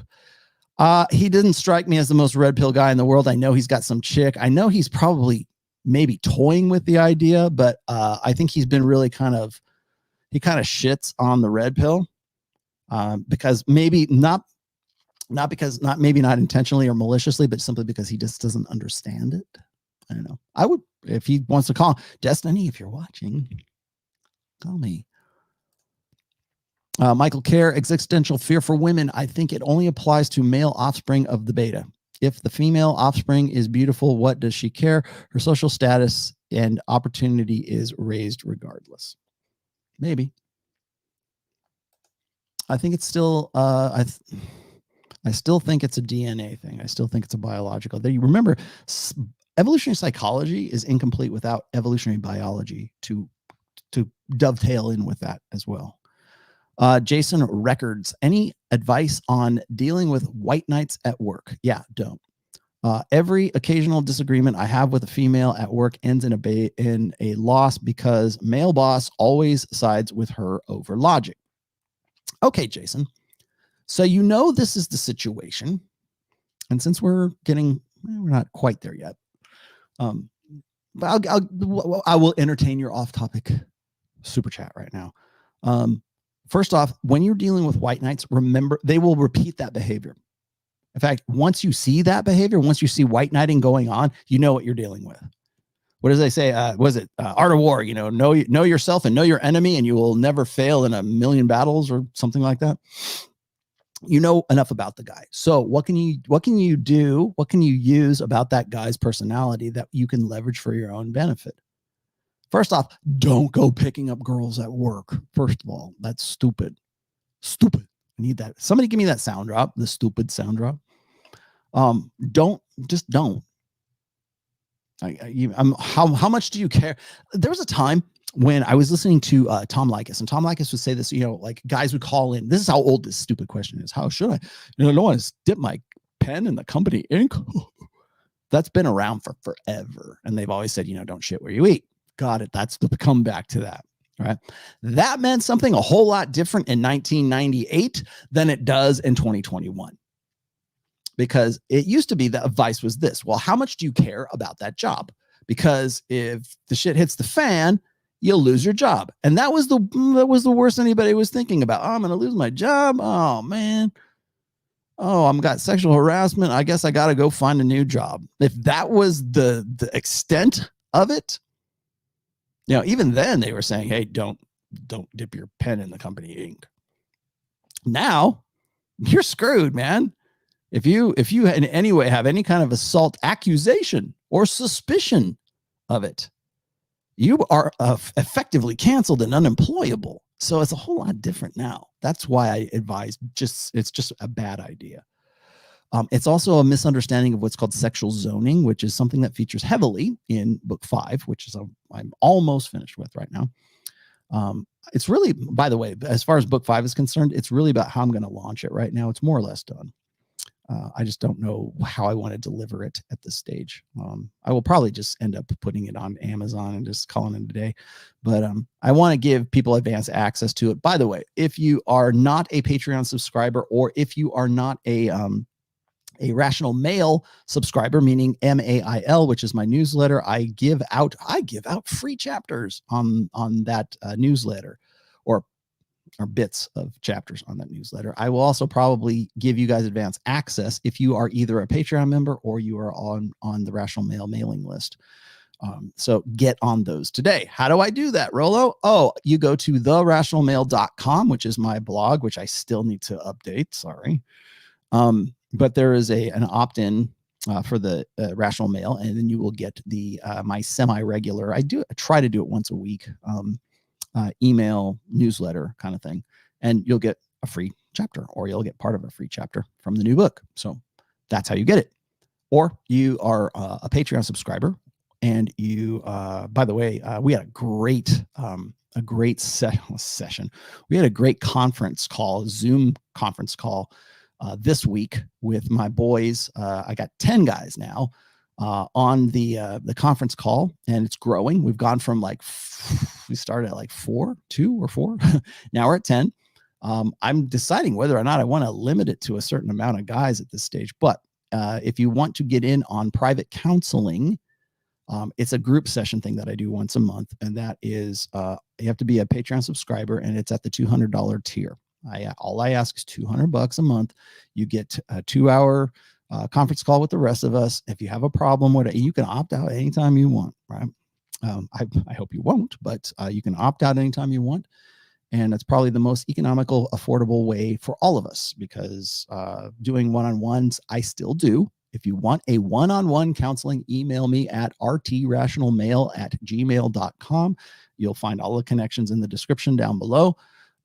And and I'm still doing one-on-one, but I have to charge for time, man, because it takes me away from the book. It takes me away from this. It takes me away from doing video. It takes me away from like reimagining the studio, as you might guess. And I've got the new camera here. It went to sleep. I was going to use it. Now I got to figure that out. That's time. But anyways, join up. We have really good conversations. There's 10 of us right now. And it's a lot of fun too. I enjoy them now. I really do. I like to hear what you guys have to say live. Loves to Rollo and the gang. Likes up, lads. Thank you very much. Yes, get those likes up. I never talk about likes. I probably should. Should I do that? Does anyone? Yeah. I think does it do anything for the algorithm, Tom? Maybe. Could you go back to my question? Root beer equals the Vaxx. Okay, let me go see if I can find it. Hang on one second. Oh, this is Hux. Hang on, Hux. I'll come back to you. I'm going backwards in the scroll here. Book updates. I just gave it to you. Release date. Probably optimistically mid-December. And that's like without an audio book. It'll just be the Kindle and the print version of it. Although I think it's going to be a lot of it. This will be the most useful book in the series. Well, I don't know, maybe preventive medicine is, but this is going to be a very practical, applicable book. You will very much like this if you are like nuts and bolts. What do I do? How should I do this? Retro Assassin, thanks for all the advice and the powerful knowledge. How do I personally contact you for some advice? You contact me with all the amazing all the amazing contact links in the description. Just get that little arrow, turn that little arrow, and it will open up all the rest of the stuff there. And there's lots of links, and there's all kinds of ways to get in touch with me. You can also catch me on Instagram. I'm on Twitter. You can just email me at rtrationalmail, just like all one word, at gmail.com. That's how you get in touch with me. And let's keep going. Although you should probably join the Patreon group because I think it's cool. So what? Rollo, what would happen to American women if millions of men followed a trend and left the country for women in other countries, hypothetically speaking? Well, those countries would see an influx of population, wouldn't they? What would happen? I don't know, but you're going to find out pretty soon here. I think we're kind of getting to a point where national boundaries, and I'm not an open borders guy by any stretch of the imagination, but I think that what we're looking at right now, you guys want my geopolitical opinion in all this? I think what we're seeing right now is the extension of globalization. And these are like sort of the birth pangs of globalization. Right now, tribal identity is more important than nationality, unless you live in China or Russia. Everywhere else, it's not. You know what taught me this, by the way, was watching the Olympics. Like if you go and you watch the Olympics and you see, you see a black guy on the Swedish bobsled team, and it's not, you're not rooting for Sweden, you're rooting for the team that has the guy that looks like you on the team, right? Or the United States is an easy one, right? It doesn't matter if the little girl for the American team is Chinese or Moroccan or whatever. It just doesn't matter. She's an American, right? So, but it's not about nationalities or what color their flag is. It's about like, who do you tribally identify with right now? And I think that as we've sort of blurred the lines between like borders and nationalism and everything else, we're humans. Tribalism is a feature and not a bug. And so how do we identify ourselves in groups? We do that through tribal identity, not through nationality. Maybe we do it through religion. I talked about this on Abu American's feed not too long ago. We identify tribally now. Hey, Rollo, I wanted to congratulate you on all you've done. Oh, that's Venezuela. I got to you already. Okay, that's good. And I think I caught up that way. I will get to you, PLN. Just hold your horses, my friend. Hold your horses. Anything else? Let's keep going. Gosh, man. The new StreamYard comments is sort of a blessing and a curse, because being able to like scroll all the way back up is great, but then to get all the way back down is like an effort now. It's going back the other way is an effort. Would you organize an episode with Tom Likas? He's getting older and eventually. No, I would not. Because Tom Likas is no longer Tom Likas. Tom Likas has lost his mind, his ever-loving mind. And I've attributed to Tom in my first book, actually the second book too. And I have said on 1,000 different times that Tom Likas is definitely proto red pill, definitely a founder. He was certainly a godfather of the red pill, but he is not the same person. Jordan Peterson, not the same person he used to be. I'll tell you that what's very strange to me is to see Tom Likas lose his mind. And he's way more political than he ever was before. And I think I wouldn't say he's too much, too young, too fast, but I would say that he's been married and divorced 4 times, has no kids that I know of, and used to be on top of his game right in the late 90s and early 2000s. And once he got booted off of terrestrial radio, that was kind of the beginning of the end for him. And he never really got the kind of relevancy that he used to have. And I still am a big fan of old Tom Likas. New Tom Likas is he is like crazy Max Vaxxer guy. And it's like everything out of his mouth is just like, the end is nigh. He's this side of Keith Olbermann right now. Keith Olbermann has lost his mind just as well. He is like I used to watch Keith Olbermann when he was doing the sports stuff, and now he is unrecognizable. So yeah, AA stopped in 2008. Yeah, he was online for a while. Even what is it? Howard Stern. Howard Stern has lost his mind.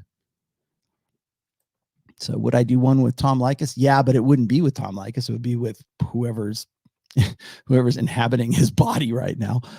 Spiky Boy, do disagreeable women want a man more disagreeable or a beta nice guy? No. Constant headbutting versus a guy she can respect. No. Women who are disagreeable, nice euphemism, but women who are disagreeable, I would say, are sort of fit the bill of that girl who was on Steve Harvey from the last show.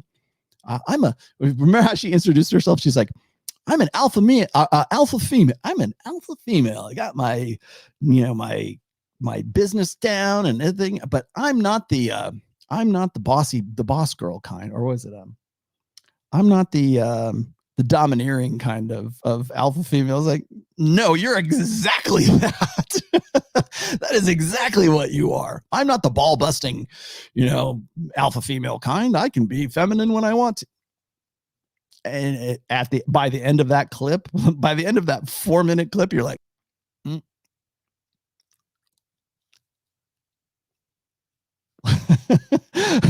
turn back.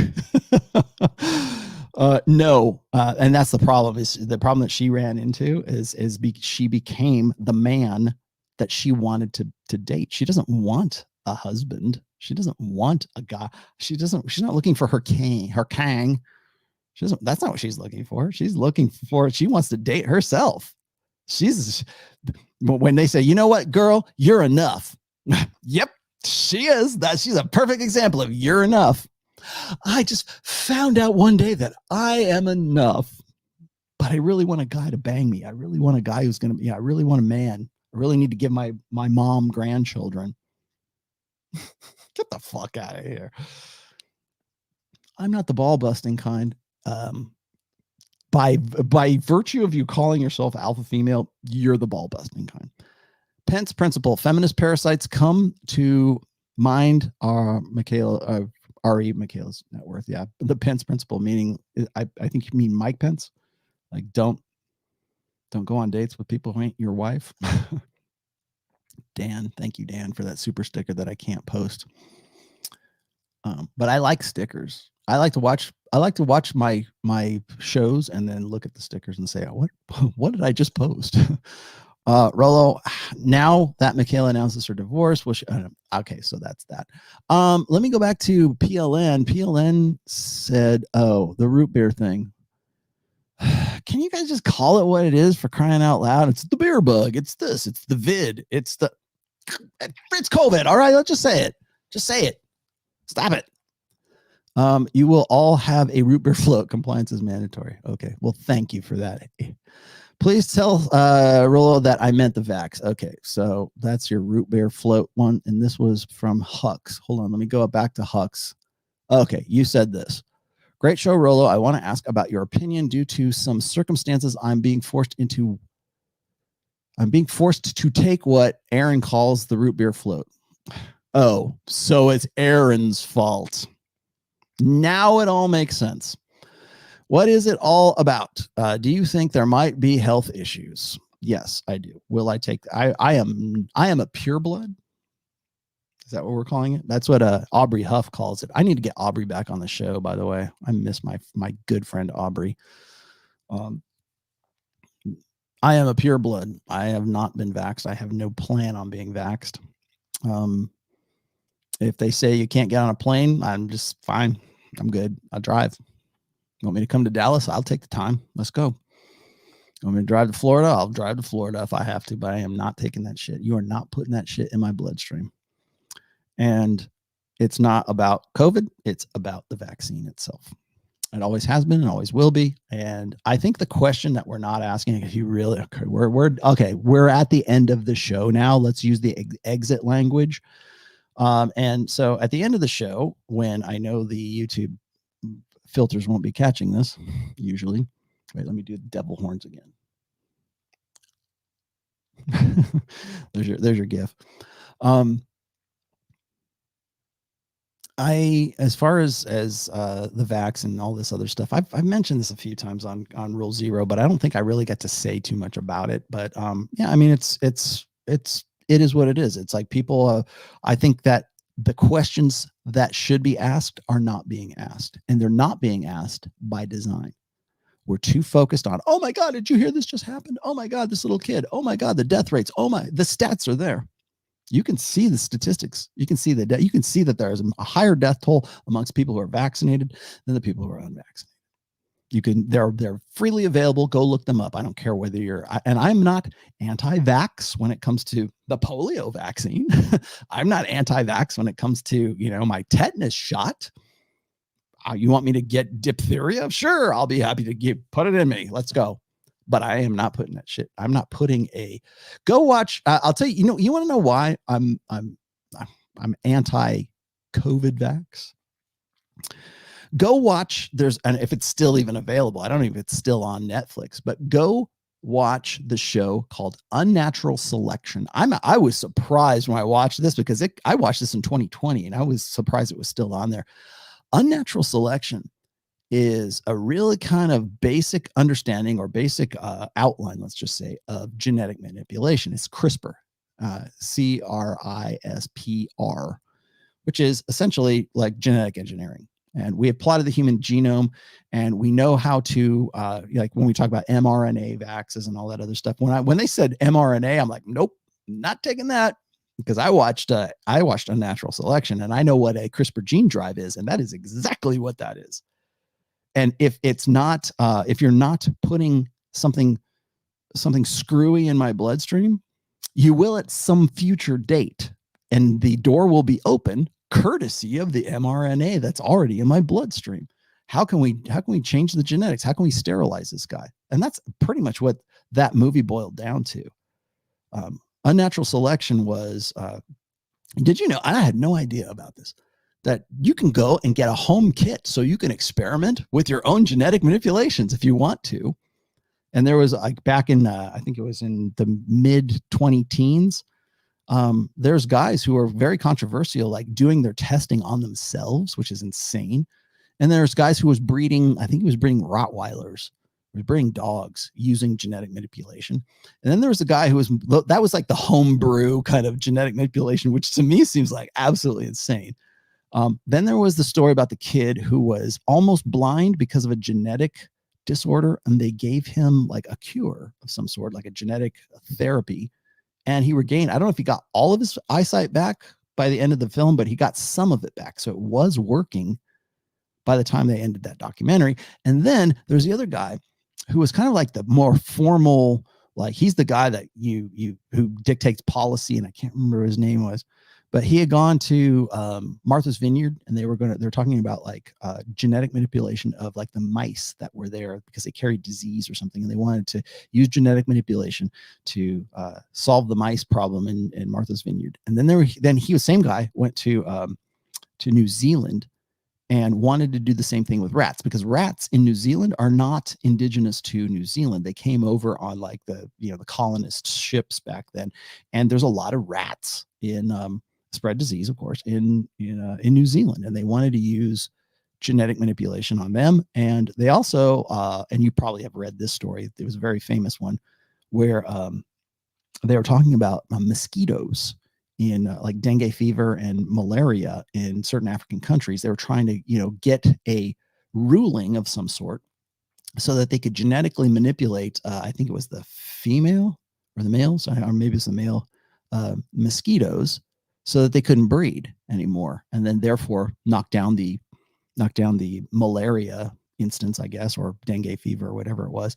And then in all of these, in for the mice in Martha's Vineyards, the rats in New Zealand, and the with the slight exception, I guess, of the mosquitoes in Africa, they had to go before a United Nations panel of people, or whoever the locals were, like at Martha's Vineyard, like the HOA or whoever makes the decisions on Martha's Vineyard. They had to get it cleared. Like, can we use this? And they were trying to be ethical about the whole thing. And in all of the cases, except for like parts of the malaria one, it was no. You don't get to monkey around. You don't get to play God with the rats. You don't get to play God with the mice. And I thought about that, and I go, well, that's great. But then other parts of this documentary, they're talking about how you can get designer babies. And I mentioned this, by the way, in my my book, Religion, that we've already done it.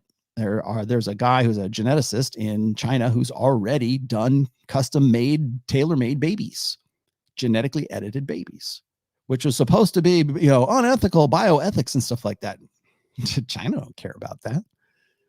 All those rumors about like Chinese making like super soldiers, I don't know. I'm not spreading fake news. I don't know that for sure, but I do know this is that if there's any country on planet Earth that's going to monkey around with that, probably going to be China. They don't have the same kind of ethical limitations that we would in this country, and they're the ones that are doing this primarily. It's in Wuhan, whatever. So once I saw all that, I'm like, you are not putting anything in my body.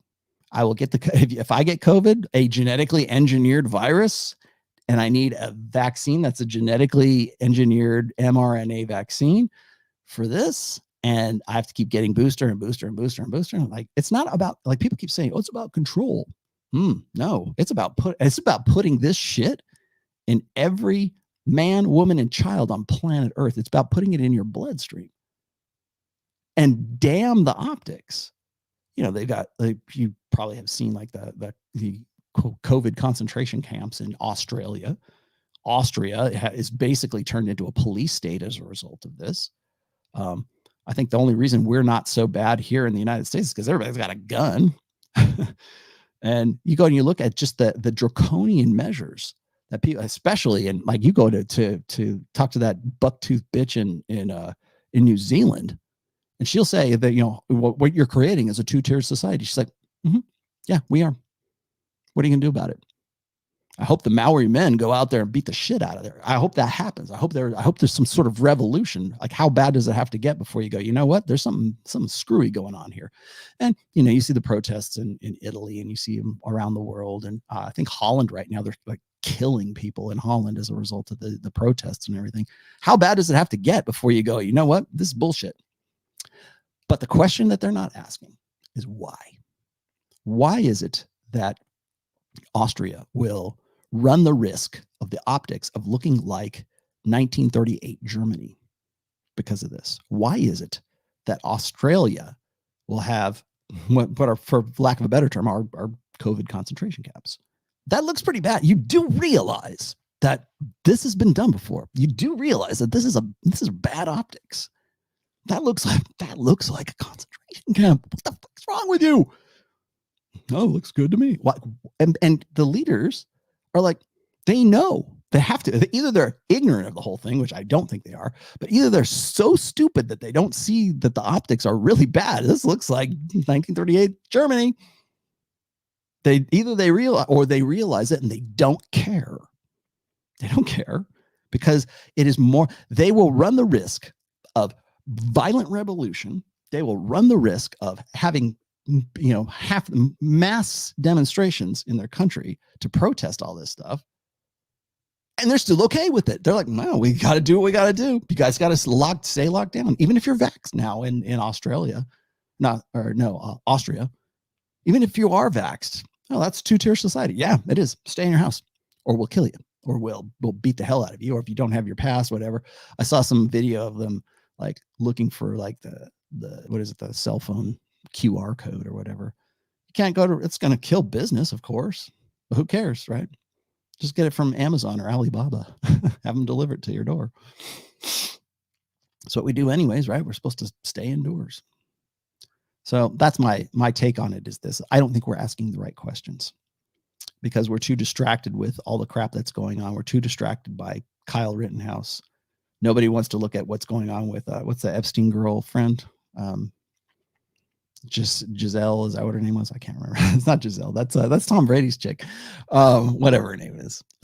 We don't look at that. We sweep that under the carpet right now. But go.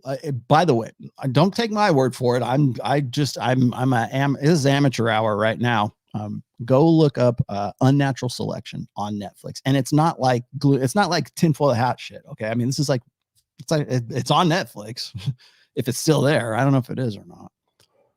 So there you go. That's my take. I don't think we're asking the right questions.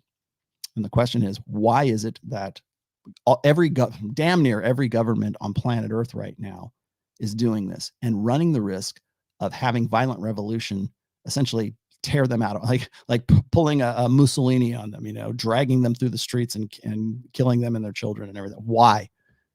Why is it that worth that kind of a risk? Like I said, the girl in the bucktooth girl in New Zealand, somebody will give me the name. She has to know that the optics on that are horrible. She has to know, two-tier society. They have to know that, but yet they still go forward. They're still good. They're still good with it. Same thing with Biden and trying to do federal mandates for this stuff, and then still getting locked in with the Supreme. I think they've canceled them, or they have at least put them on suspension for right now because it's a constitutional violation. So someone still thinks that the Constitution is valid here in the United States, enough so that we can put a block on that. But I would say after a while, it probably will get pushed out. But why? Why is it? What is so important about this vaccine? Because it's gene therapy. What is it? What is so important about this? What looks to me like a CRISPR engine or CRISPR gene drive? What is so important? Why does every man, woman, and child have to have this in their bloodstream? And will it pass generation to generation? Is it something that gets attached to genetic code? Because that's what you're monkeying with. Again, go watch Unnatural Selection. I don't mean to scare anybody. And again, I'm not a medical expert, nor am I a geneticist. So don't take my word as gospel. Go find out for yourself. But I think pretty much anybody can ask the question, why? Why are you willing to risk those optics? It's demons. It's aliens. I wish it was. It would be so much simpler if it actually was aliens. At least that's something I can wrap my head around. What are your views on John Gray's views, author of Men Are From Mars? John Gray is a simp of the highest order. That's my views. I think that guys like that are what I call, are masculine apologists. He is in the same league as that Justin Baldoni, as far as I'm concerned. Shashi. Hey, when's the Rational Male Religion Audible available in India? That's a very good question. I have to ask my liaison with Audible. It usually takes a while for certain countries to get my work Australia just opened up too for Audible and some. I will let you know. I'll get back to you. I don't know about. I think you can certainly buy it from Amazon. At least you can get the Kindle for sure, but the print version I believe you can get. I don't know about Audible. I will double check on that for you. I promise. Well, God damn it. Okay, that's pretty good. Let's go back a little bit. Let's go back. Man, you had to ask about the root beer bug because now Sammy's going to lose his mind. You've been warned. Sammy knows all this stuff. Sam Bada, my primary, my heterosexual life partner. My brother is a biochemist. From what I understand, he says the poke is a primer. Yes. Which will allow something else to live easier. Yeah, that's what I'm worried about. And if you watch Unnatural Selection and you get just even the most fundamental, basic, rudimentary idea of what a CRISPR gene drive is, or gene and is it gene drive? Yeah, you understand just how easy it is to do once you've figured this shit out, right? The guys who had the home kits, the guy who was doing the breeding of like a better, I don't know what it is, about Rottweiler dogs. The guy was a dog breeder, right? He's using that. If that dude in like the Ozarks or in Alabama or wherever he was just a good old boy using those kits. If that dude can do it, you think that guys who actually know what the fuck they're doing can't? No, I 100% agree with you, Dexter. And I don't want that in my body. Let me die in peace. Let me live out for just give me another 40 years. Give me let me live to be 99, Lord. Please. Oh Lord, let me live. Let Rollo live to be 99 years old. That's going to be a good life. Rollo, the main chick, how detailed should a man be when asserting his rules and principles in a relationship? Okay. When rules are broken, what's the best way to handle such situations? Demonstrate, do not explicate. How many of my shows have you watched? I've answered this question lots of times. Don't give ultimatums. Ultimatums are declarations of powerlessness. Okay. Well, you have to establish boundaries. Yes, you do. By demonstrating those boundaries. Let the child touch the hot stove. That's, in a nutshell, that's what that is. Am I done? I think I am. Guevara. Guevara. How do you think the debate dynamic would be in a gynocentric social order if Kyla Rittenhouse and not Kyle Rittenhouse? It wouldn't have gone to trial. I don't think it would have. We would have forgiven that. And first of all, it wouldn't have happened with, like, it was a female. They would have probably said, "Oh, is it?" They would have tried to make her out to be sort of like this gun-toting, Annie Oakley kind of thing. But I think it would be a whole different thing. Yeah, people threw that one at me too. Kyle Rittenhouse. It is what it is. I think you will see that it's a flashpoint event, and people want to rage over it, but within 3 weeks, you probably won't even remember who the guy is until the civil suits happen, which is coming next. And until the libel suits happen, if I was Kyle Rittenhouse is probably like just sifting through offers for libel and defamation suits by attorneys who are just salivating at the mouth to do those, because they know that if there's a lot of money to be made, trust me, those suits are coming. Same thing with CNN and the rest of these guys who called him a murderer and called his homicide case and tried to at least, and in some places deliberately, say that he had killed 2 black guys at a BLM rally. So no, he killed 2 white guys at a quote unquote BLM riot, essentially. But they wanted to make it a racial issue rather than a self-defense issue. And as far as I'm concerned, justice was served. He did what he what's interesting to me is you can find all kinds of other cases that are just like this, self-defense cases where the guy, was it castle doctrines? Now that's, your home. But by the way, in certain states, including Nevada, if somebody's trying to pull you out of your car, castle doctrine applies to that too. So if somebody's trying to drag you out of your car from a riot, you have every right to blow them away, depending on the state. Nevada is one of them. I'm probably Probably some of the southern states too, I guess. John Gray, I already asked you. India, we got to you. I think I am caught up. I hope I am. If I didn't get to your super chat, I apologize. How much of marriage rate decline is attributable to red pill knowledge? Less than you think. Preventing 30-year-old former carousel riders from sticking the landing. Don't pat yourself too much on the back, JPB. And nothing against you, but I get this a lot. Guys will say, well, hey, look, MGTOW's doing its job. It was, I've been answering this question since 2012 when Dr. Helen Fisher wrote her book, Marriage on Strike, the marriage strike. It's not a strike. It's just it's just logistics. You know, I have done show after show after show of these TradCons, like, you know, Matt Walsh being the most recent one, talking about how, you know, we need to get the marriage rate up and men need to take responsibility and Candace Owens this and blah, blah, blah.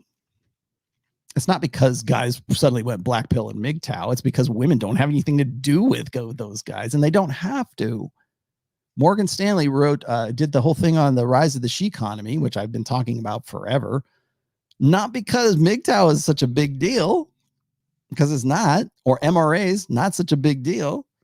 It's because women just simply don't want to fuck those guys and they don't want to have a life with those guys. And in 2021, they don't have to. The marriage rate has plummeted, and along with it, of course, the divorce rate has. Yay, divorce went down. No, it's because the marriage rate went down. Are we that dumb? You know, and I'm not saying you guys are absolutely, and if you're watching this show, you got to be a freaking genius to understand my vocabulary words. Sam Prochansky, much respect for calling out the obvious. The data is emerging and the powers that be have to try and remove the control group. Yeah, they do. Again, I don't know this for a fact. I am not a geneticist. All standard caveats apply to all of this. Sam knows all kinds of stuff about this stuff, I think. Don't you, Sam? Yeah, you do. When it comes to, you have to be very careful about even talking about these things. You don't want to know why Aaron calls it the root beer float. That's why. You're not allowed to say certain things, but we're 3 hours and 30 minutes into the show right now. So, and I'm going to be done here in a few minutes. But the very fact that you would even need to make some silly, stupid euphemism like that should tell you just about the optics that I just said. Okay. But yeah, I'm so glad that I watched that. I watched Unnatural Selection because it also inspired part of book 4, the religion, because I made the I'll leave you with this. I made this assertion in the book that we are at a point right now in history that is, like I said, unparalleled. We have unparalleled access to information that a schmuck like me can actually go dig up the data and be sort of an armchair Evo Psych guy and write a book about it and actually do red pill analysis of religion and whatever else I want to, right? It's not because okay, thank you if you think I'm a genius. I'm pretty good. I think my IQ is I was classified as, what was it? Gifted, highly gifted? I think it was highly gifted. I don't know what that relates to in IQ, but I remember when I did take that, I remember that my classification was like gifted. I'm not a genius, right? But it was gifted, highly gifted. I think that's what it was. Anyways, I was school and I was a long time ago, so I don't know. But long story short, it's like, I'm not a brilliant dude, but I'm a guy that can go and get the information and then just sort of, like I said, connect dots. I can connect dots like anybody. You guys can too. All I'm doing is just articulating this stuff for you. You guys have probably thought of most of this shit yourself anyways. But again, you can go get the information. The information is there. Please do. But I'm not a geneticist. I'm not a scientist per se. I guess I kind of am. What do you say? Thanks for the knowledge and the work you put in, Rollo. You are welcome.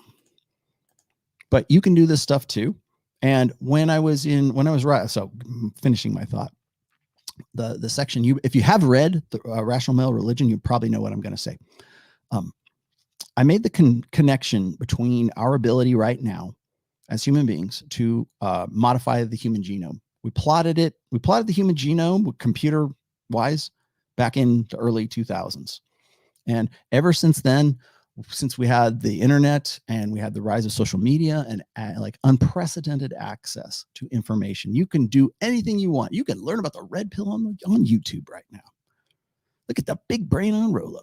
You can do all that good stuff, right?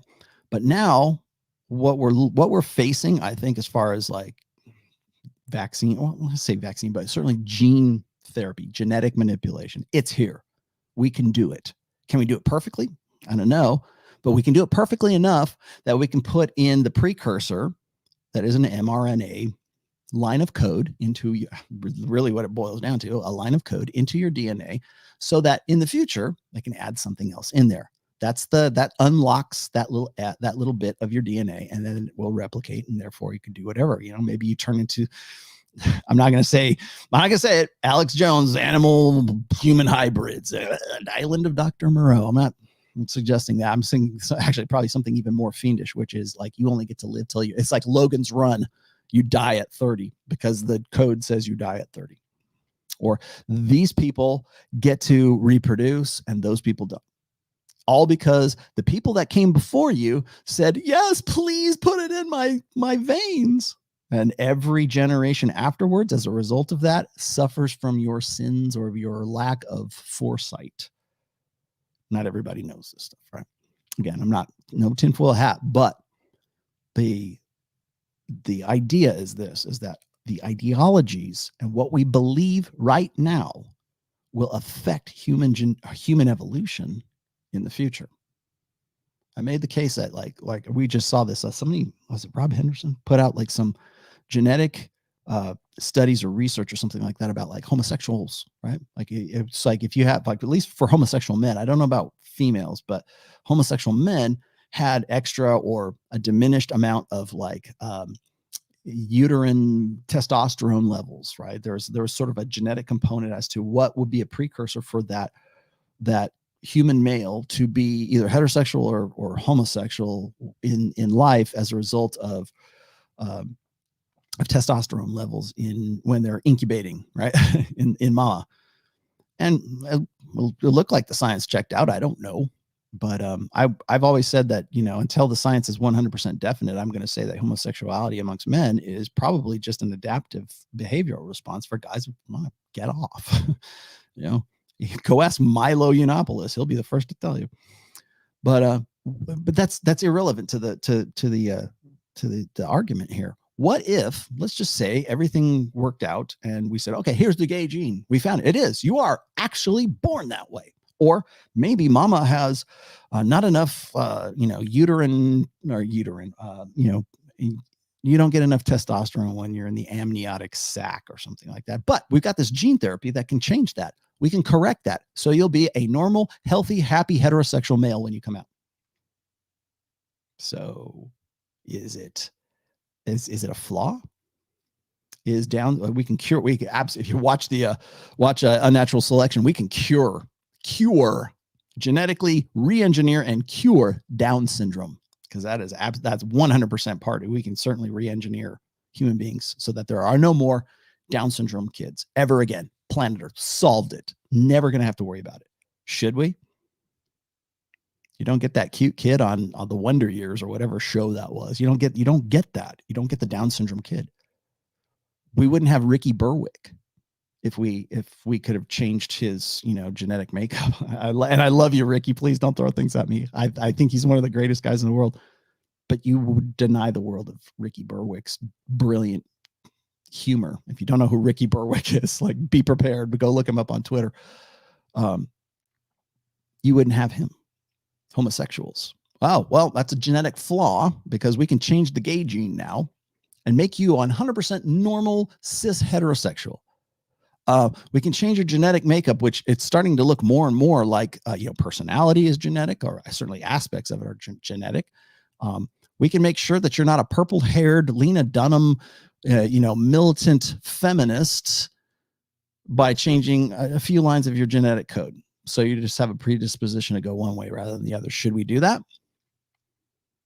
What if we said, oh, you know what? You're an aberration and your genetic makeup predisposes you to be a GOP Republican conservative, and we think that that's wrong. Or you have a high proclivity to become a Amish Christian in the Dutch country in Pennsylvania. And we think that that's not the way we want. We want a human population. So we're going to remove that line of code. Or the one that really gets everybody is like, well, if you think you're born that way, like as a homosexual, what if we could cure you? You're a mutant. What if we could cure that? We've got a genetic, I have to wear glasses, right? I would love not to, but my eyes are fucked up. At least now they are. But I would love to have gene therapy to change my eyes so I have perfect 20/20 vision. That's okay. But what if I'm gay and you have gene therapy that will turn me straight? Is that okay? Because what that is that's ideology dictating human. That's memes, really. It's memetics is what it is. Look up memes, not the ones not the stupid pictures that Ryan Stone does all the time. But look at memetics. That's going to influence human evolution from here on out.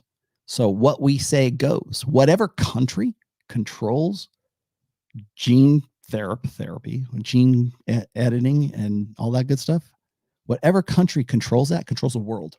It is more potentially dangerous than an atomic weapon. An atomic weapon just wipes out the whole world. Get control of the organism and the machine itself, and you can effectively change whatever the hell you want to. And that's a really tough question. Something I wrote about in Religion. Our ideology of the 21st century, where we're at right now, 21 years into the 21st century, will change human evolution. And that's why you want to know why there's such a clash between like progressives and liberal progressives and conservatives right now, and leftists and communists and capitalists. And there's so much of this ideologies have like separated. There's like graphs I think I saw on Tim Pool. Why now? Because we're prepping for that. We know on some level, I don't know, maybe we knew it earlier, maybe later, whoever controls the genes controls the world. I can change your personality. I can change your and you want to say, well, that's behavioral. It is to an extent, but largely a lot of what we used to think was behavioral is now actually a genetic thing. Go look it up. Rob Henderson's been really good at that too. Like you can look at his stuff. What do you say? So marriage rate is down because girls don't want to marry beta cucks, but can't lock down alphas. Yes, essentially. Because JPB, because we have told women that they should never settle for anything less than perfect. They should never, and up until maybe the 21st century, they really didn't have to. I mean, unless you live in like a third world depressed country, you probably don't have to. And even in India, which I'm not saying is, it is what it is, but women don't have to consolidate. They don't have to. And even if they did have to, the perception is that they don't have to. That's why. Yeah, go watch Gattaca. Gattaca was a great movie too. Yeah, it's a fiction, but it's a pretty scary fiction. I'll tell you that. Gattaca saw this coming. Am I caught up? No, I'm not. Quam DC says, also shout out to you. I wish more knew about you. Well, tell you what, Quam. Why don't you go tell as many people as you possibly can? Tell them Rollo sent you. I'm not looking to create a cult. I'm looking to create an army. I should talk about that someday. You want to be part of Rollo army? You missed my question or I missed the answer. Sorry, man. I know this is way. Oh, here it was. I know this is way off topic. Happy to wait till the end. But where's the line between holding frame and just being stubborn? Holding frame, primarily what frame requires. And I probably should do a full episode on this. I've done frame episodes, by the way. I think I've done like 3 of them. So look through my archives. Frame requires, I think for a man, frame requires mental point of origin. That's once you have established that, or that's where you're beginning from, frame naturally flows from mental point of origin.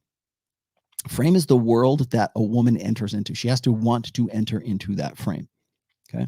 Holding frame is not the same as being like, you better get in my frame. That's not holding frame. Holding frame is, I'm so much of a badass. I have such a world that I'm the guy that other men want to be and other women want to fuck. And I have this subroutine, this attitude, this atmosphere about me that says this guy is the guy that I want to hang out with.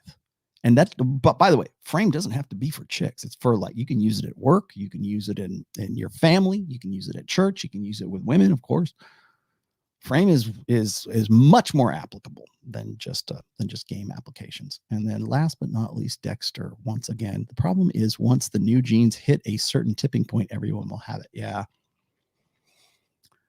Maybe we're the last generation, man. Maybe we're the last of our kind, Dexter. I believe it.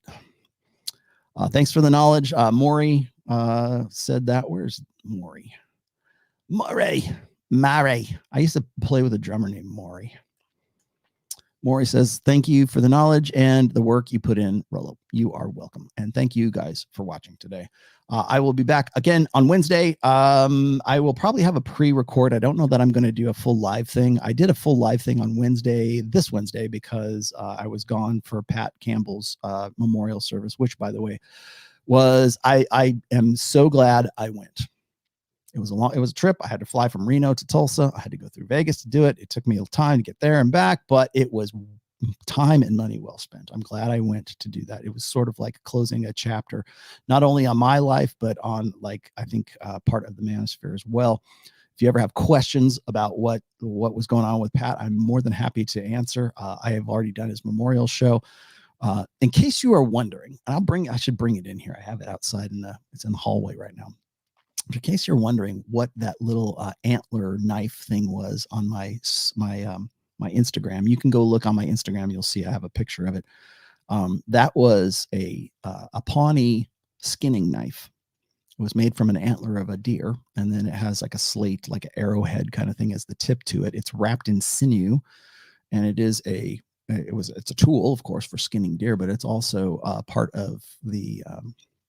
I don't say it's something that Pat had on his desk for a while, and Heather, his girlfriend, ended up giving that to me when I was there at the memorial. And he says, because she's Pawnee Indian, and she gave that to me. And she says she is of the Knife Chief clan or tribe or something like that, and it's and it almost feels like like he was Knife Chief, and now I'm Knife Chief because I have the knife. I have the skinning knife now, and it was made by her uncle. I think he makes these things, but he had that on his desk for a very long time. And so when they don't even throw this at me. I already answered this one with Sterling. Go watch Sterling. Does balding affect hypergamy? You mean for women? Yes, it absolutely does. There's your answer. Good night, people. Try the veal. I'll be here all week. All right, guys. I am Knife Chief. Thank you, Pat Campbell. And I will see you guys Wednesday will be the next time. All right. Bye-bye.